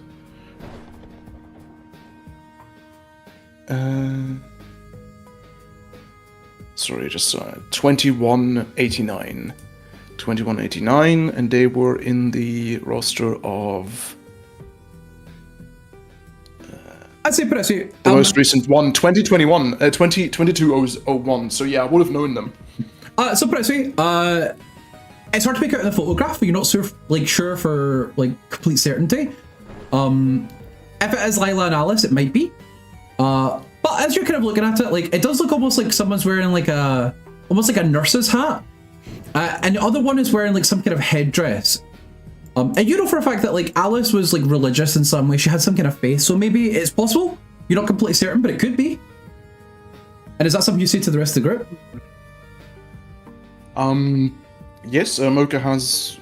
That's one of two theories that he would throw out there. Is first off, I am pretty certain I know the people in this picture. The person on the right. and he sort of taps it with his big finger. That must be Lila Blue, who is a nurse and keymaster in the town of Spectacle, and a very welcome customer of mine. She is... Oh, you do? You hear a spike of excitement in his voice? She has been a very good friend over, well, most of my years. On the left, that must be her partner Alice, who was sent to the tower last, 15 years, on the last expedition. It was an unfortunate fate that they should be separated. One that I fear may have befallen many within Spectacle. People come together to go to the tower together, but some of them are chosen and some are not. I can't help but wonder if the same thing may have befallen Mr. Racket, as if I recall correctly, he might have had a family member, potentially a brother or father, called Brick, who was one of the people who to go on the first expedition. I further conclude that if they were a line of bartenders, the shaker may belong to that person. It would also fit within the perimeter of them being the most crystallized that we have found. An interesting That would theory. make a lot of sense. Why was the photo there? Maybe she was got on this attacked by a creature. tentacle thing and dropped it.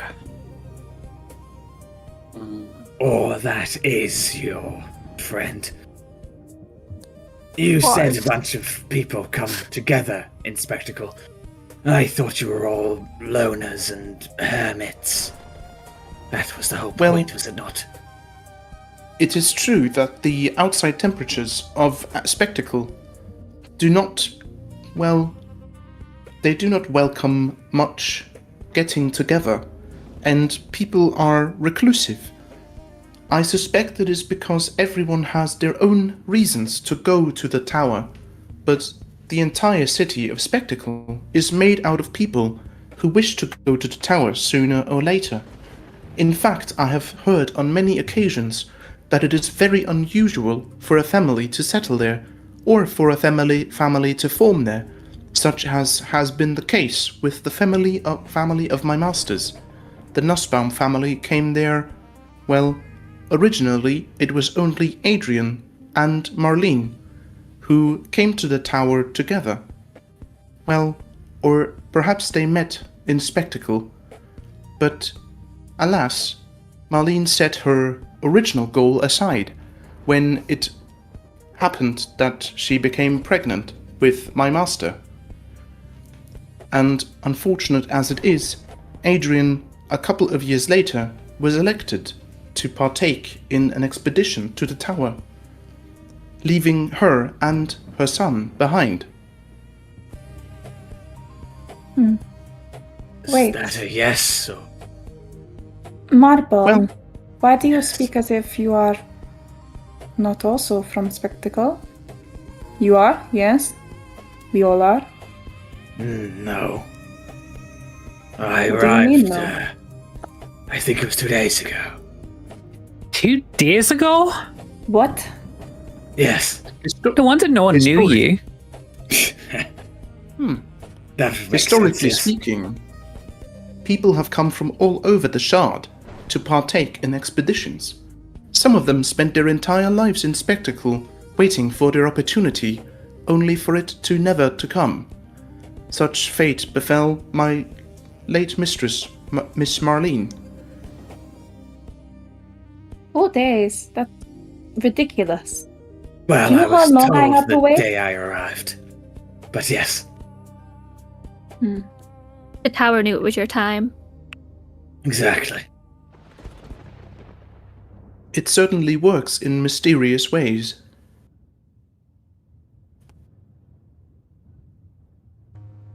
I'm here Anyway, for there's a reason. hole in the floor. Yes. Let me collect the last of these motes. I'm that's sick of good. crystals. You can go and collect them. If no one stops me, I'll You go destroy a couple of corpses and collect these items from inside of them. Yep, sure thing. And Dawn, very aptly, is sick of crystals. And there's less likely to be crystals in the hole. So Dawn, if you were the first one to approach this hole, you realise quite quickly there are stairs in here, stairs leading down. The stairs look like they are made of stone and rock and are pretty mundane, and it is quite dark in there. It's not crystal! Dawn will get her hooded lantern and Sure. So give me a second. So, Dawn, as you pull out your lantern and begin to make your way down the stairs, I'm assuming everybody else is following behind you, yeah? Yeah, Marble will just quickly crush a moat as well. Shall I experience another thing of loss? You'll have to if you're using it just now. Yeah. Yeah, Marble will like step back and crush one in their hand. Now give us a moment then, Marble. What thought takes you? What feeling covers your body? And what moment do you experience as you crush another one of these? Just for leaving the den, they were determined to do something with their life, but the den was a large part of the entire life up to that point, right? And so leaving it was a sort of like bittersweet feeling. And it's definitely not something they feel anymore. I think that's gone from them now, but it's definitely... it lingers. And on that same vein, that same feeling, as you say, passes over just as quickly as you consider your last day leaving the den and heading out into the world. And you head down these stairs closely behind Dawn, and all of you feel a sense of familiarity as you cross down these stairs. Until Dawn, you get to the bottom with your lantern in tow. And something dawns on you, with everybody else realising the same thing. And it's that you've been here before. We're back. Oh, dearie Okay, me. Doug, at It's the town hall. HP, or have we lost that? Would you say sorry, Marble? Did I add the 10 PHP, or is that gone now? No, you added the 10 HP. You can Okay, take right, it. that's fine.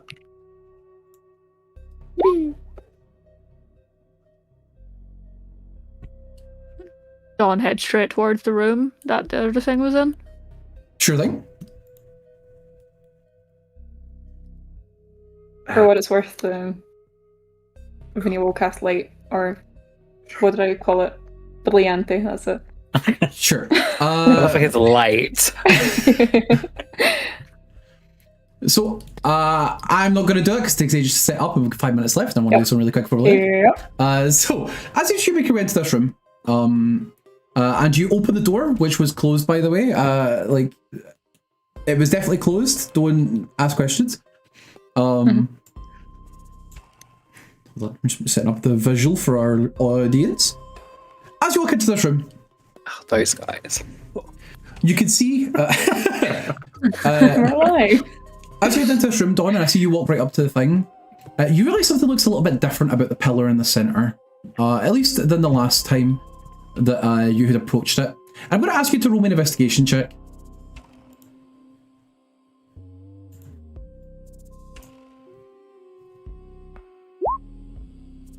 Dawn was perfectly fine. So, Dawn, as you look at this, you realise that where there once was, there's these sort of coloured bars.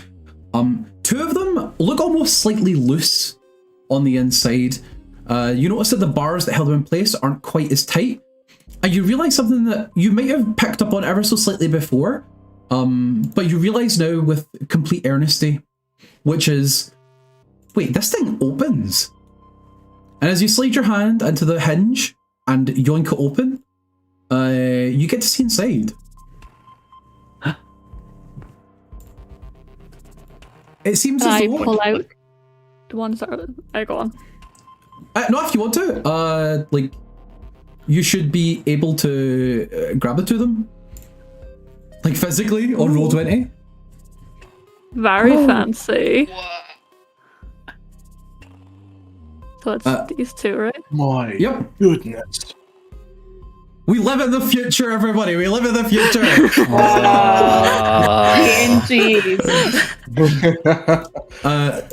Very nice. Dawn, you realise that these two are, as you pull them out, they are like these big, round, circular-shaped plates. They look to be made of like a stone or something. They're quite heavy, and each of them are just as they're quite thin, but they feel much heavier than they actually are. And on every single one of them, if you look at them from the top side that you sort of pulled them out on, there is a symbol, a shape, on the top side of it.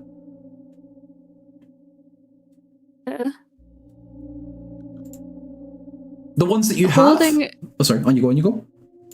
holding each of them, one in each hand, do they feel the same or different in terms of like, is there any magic about them? Do they feel off or are they similar?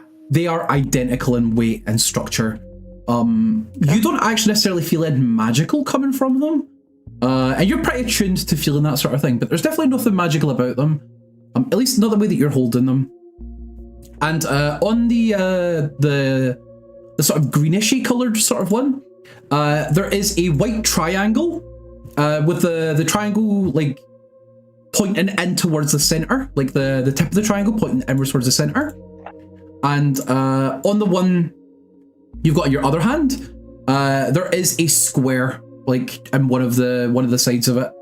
The square is sort of straight on, if that makes sense, like parallel with the edge. It almost looks to you as though it is a mechanism of some kind.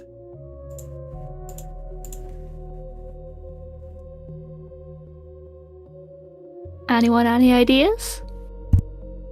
Do I feel any particular... Like, does any one of these feel right? It's a bit of a meta-y question, but... Not really. But I would say that if you're looking at this, I know you guys had asserted before that you think that these could be floors of the tower. And if you just went to purple, it looks as though you could put them in whatever order you want to choose what one you do next.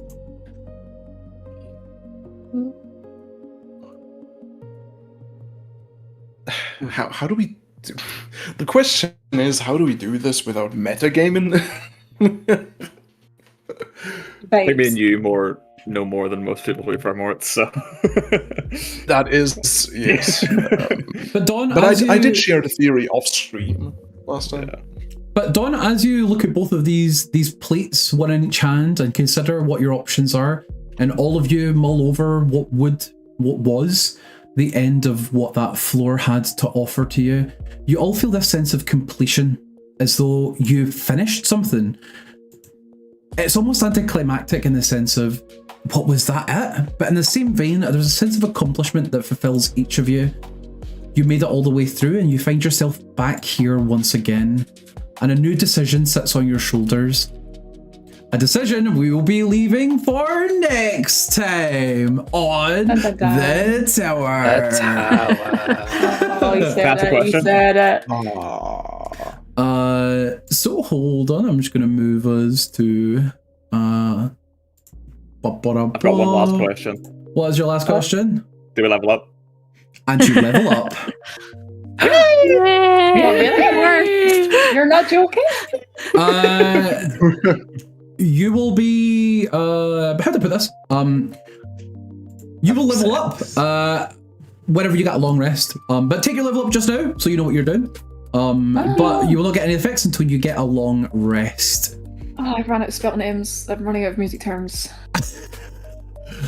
I get drugs now. I'm sure there's more. Treble clef. That's what I mean. I should have absolutely have said, as part of like this situation, is that you do level up. So yeah, that's on me. Oops, I didn't mean to do that. Okay, finally I get to do things.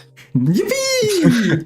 Finally, like you guys get steadily. Oh, and by the time I had gotten to choose level 3 in the subclass, they fixed the bug that I couldn't choose my expertise, so that's nice. Hooray! There never was a bug, what do you mean? Well, thank you very much for playing tonight, folks. I hope you guys had fun. I hope you got some questions and answers. Yeah, that was session 2. The first rule. I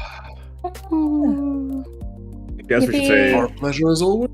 the next session will be slightly longer, right? The next session will be on the 4th of January, wasn't it? Yeah, we're obviously, for everybody who's watching, we will not be playing for the rest of December, unfortunately, because this time of year is very, very hard to get anything in, as everybody tends to know. So instead, we will be back in January, and I think January 4th could be correct. If not, there's a schedule posted up just now, so you can keep an idea on things. And I also have a couple of questions, if they are questions, that the chat had put in, so I'm going to just answer those really fast. January 4th is correct. Yeah, thank you very much. So, what in the fresh hell is that when the enemy came up? That's a good question. Does anybody have an answer to that question? What in the fresh hell was that? Scary. Death crab. Well, it's a death crab. There we go. It was Blue Lady's girlfriend. It was the blue lady's girlfriend. Yeah. Is that your take? Yeah. That is, I agree with that. I do Like, actually was agree with Alice. that. They said Diamond's our girl's best friend. Seems like Crystal was ours. Oh my goodness. Right, sure, so that's that. Next question was, is that thing to scale? Yup, that thing was absolutely fucking gigantic, and it hovered over like the entire sort of skyline. It was massive and very ooky spooky. Ooh, And scary. Marvel soloed it. Remember that for next time. Just like shooting it with a pistol. Yeah. I love Meryl's combat token. Oh my god. Yeah, Meryl's combat token is really good. Commander Meryl, man. Oh. Shout out to Ben did send me a reference for it, and the reference was really good. So If you Get on the ever go down, Patreon. I'll find the reference. Get it on the Patreon. Patreon. For that. Yeah. If Meryl ever Yeah, goes this is down, it's just gonna be fair. like, Meryl? Meryl?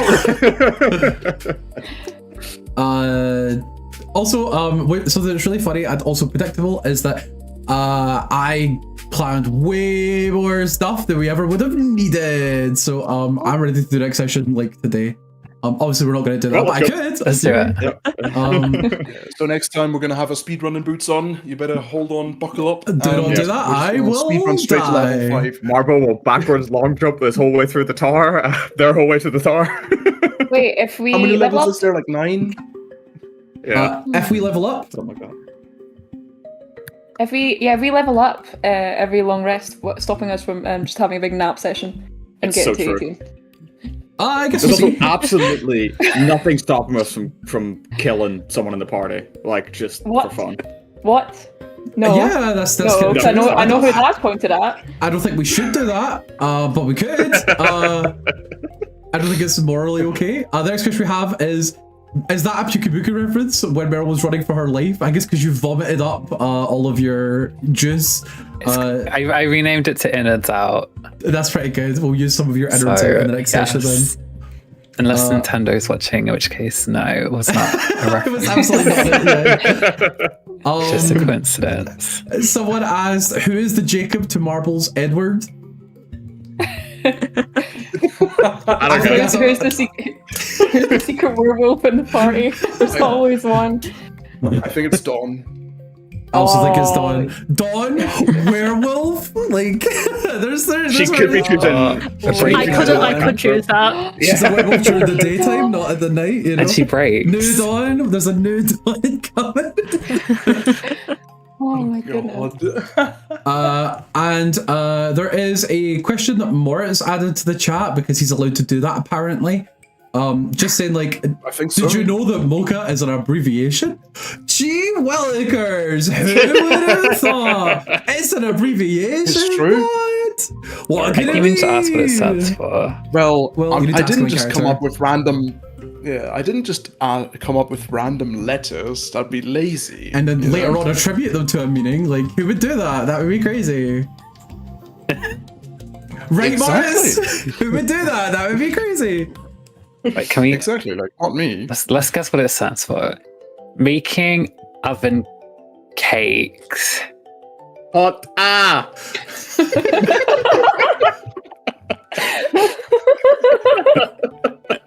Well, I think that is a lovely little bit to leave the chat with.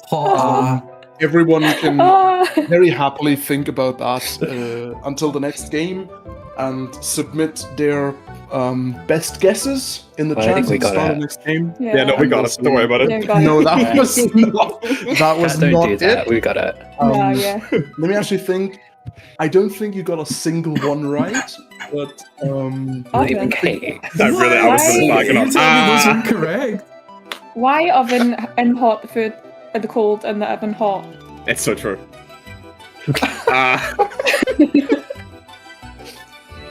look, all I can say is happy guessing, and I might drop some more hints in the future. Machine of chef hat appetizers. That's pretty good. That's pretty good. She just said that.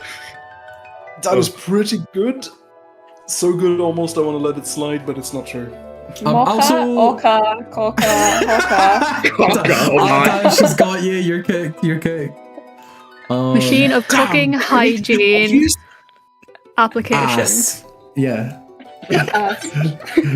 For what it's worth, by the way, I wanted to give a little thank you to everybody who has supported us on Patreon so far. And special shout out to Kirsty. Thank you very much, Kirsty, for supporting us for that. That's really nice of you. Tosh, who was our MVP of the chat tonight. Shout out to you, Tosh. Thank you, Tosh. Amy, who is here on the. Who's that? She sounds really nice. I mean, she's okay. And also thank you to Kelly for also supporting us on Patreon. Kelly, who's also here right now. Thank you, Kelly. D&D. You sure did. And a big special shout out to Moritz and to Richard for being. It's just a money laundering scheme, man. It's just. Shut up! You're gonna tell them. It's a secret. And a big shout out to Moritz and Richard for being our hand-picked tier. I don't know how I've done that. Oh, I get it, because like fruit. Oh. And a big shout out to Connor for making this wonderful game. Oh, guys! So stressed and said he was not ready last night, but more than ready as we said he would be. You have no idea how scared I was last night. Time. Like, I've been so fried, like, working on stuff for this game, and he texted us at 2 a.m. It turns out I didn't need any of it. Oops. But let's just say the stuff that I've got organized for next is pretty exciting. And also, you guys get to pick what floor you're gonna go to. Ooh. So yeah.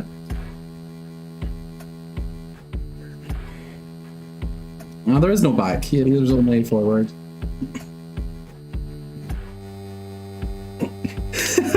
Spoilers! Don't tell them. Can you imagine?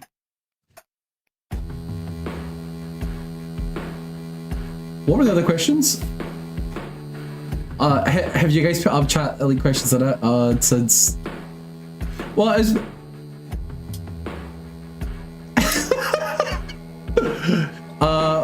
why is Vanille the fan favorite? I don't think she is. I hate to break it to you. Why is it Vanille dead? She is. She died. Don't know if you remember that. That happened in tonight's session. M.O.C.H.A, or Chef? Why not both? And the fruits in my D&D game. Oh, you guys aren't fruits, are you? Like, not these guys.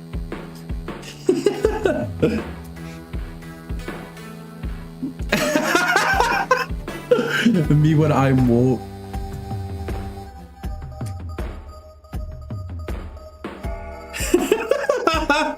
I've been rumbled. I've been rumbled.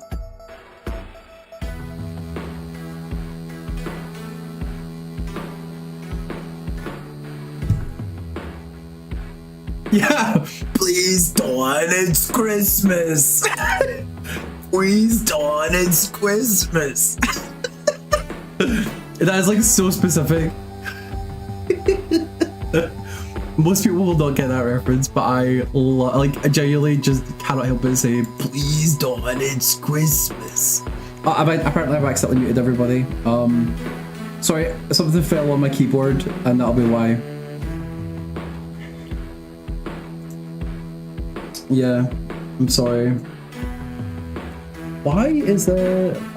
hang on, wait, something fell on my keyboard, and I think I've accidentally deleted something, so I need to get that fixed for next time. But anyway, it was definitely not the whole game. Could you imagine it was the whole game?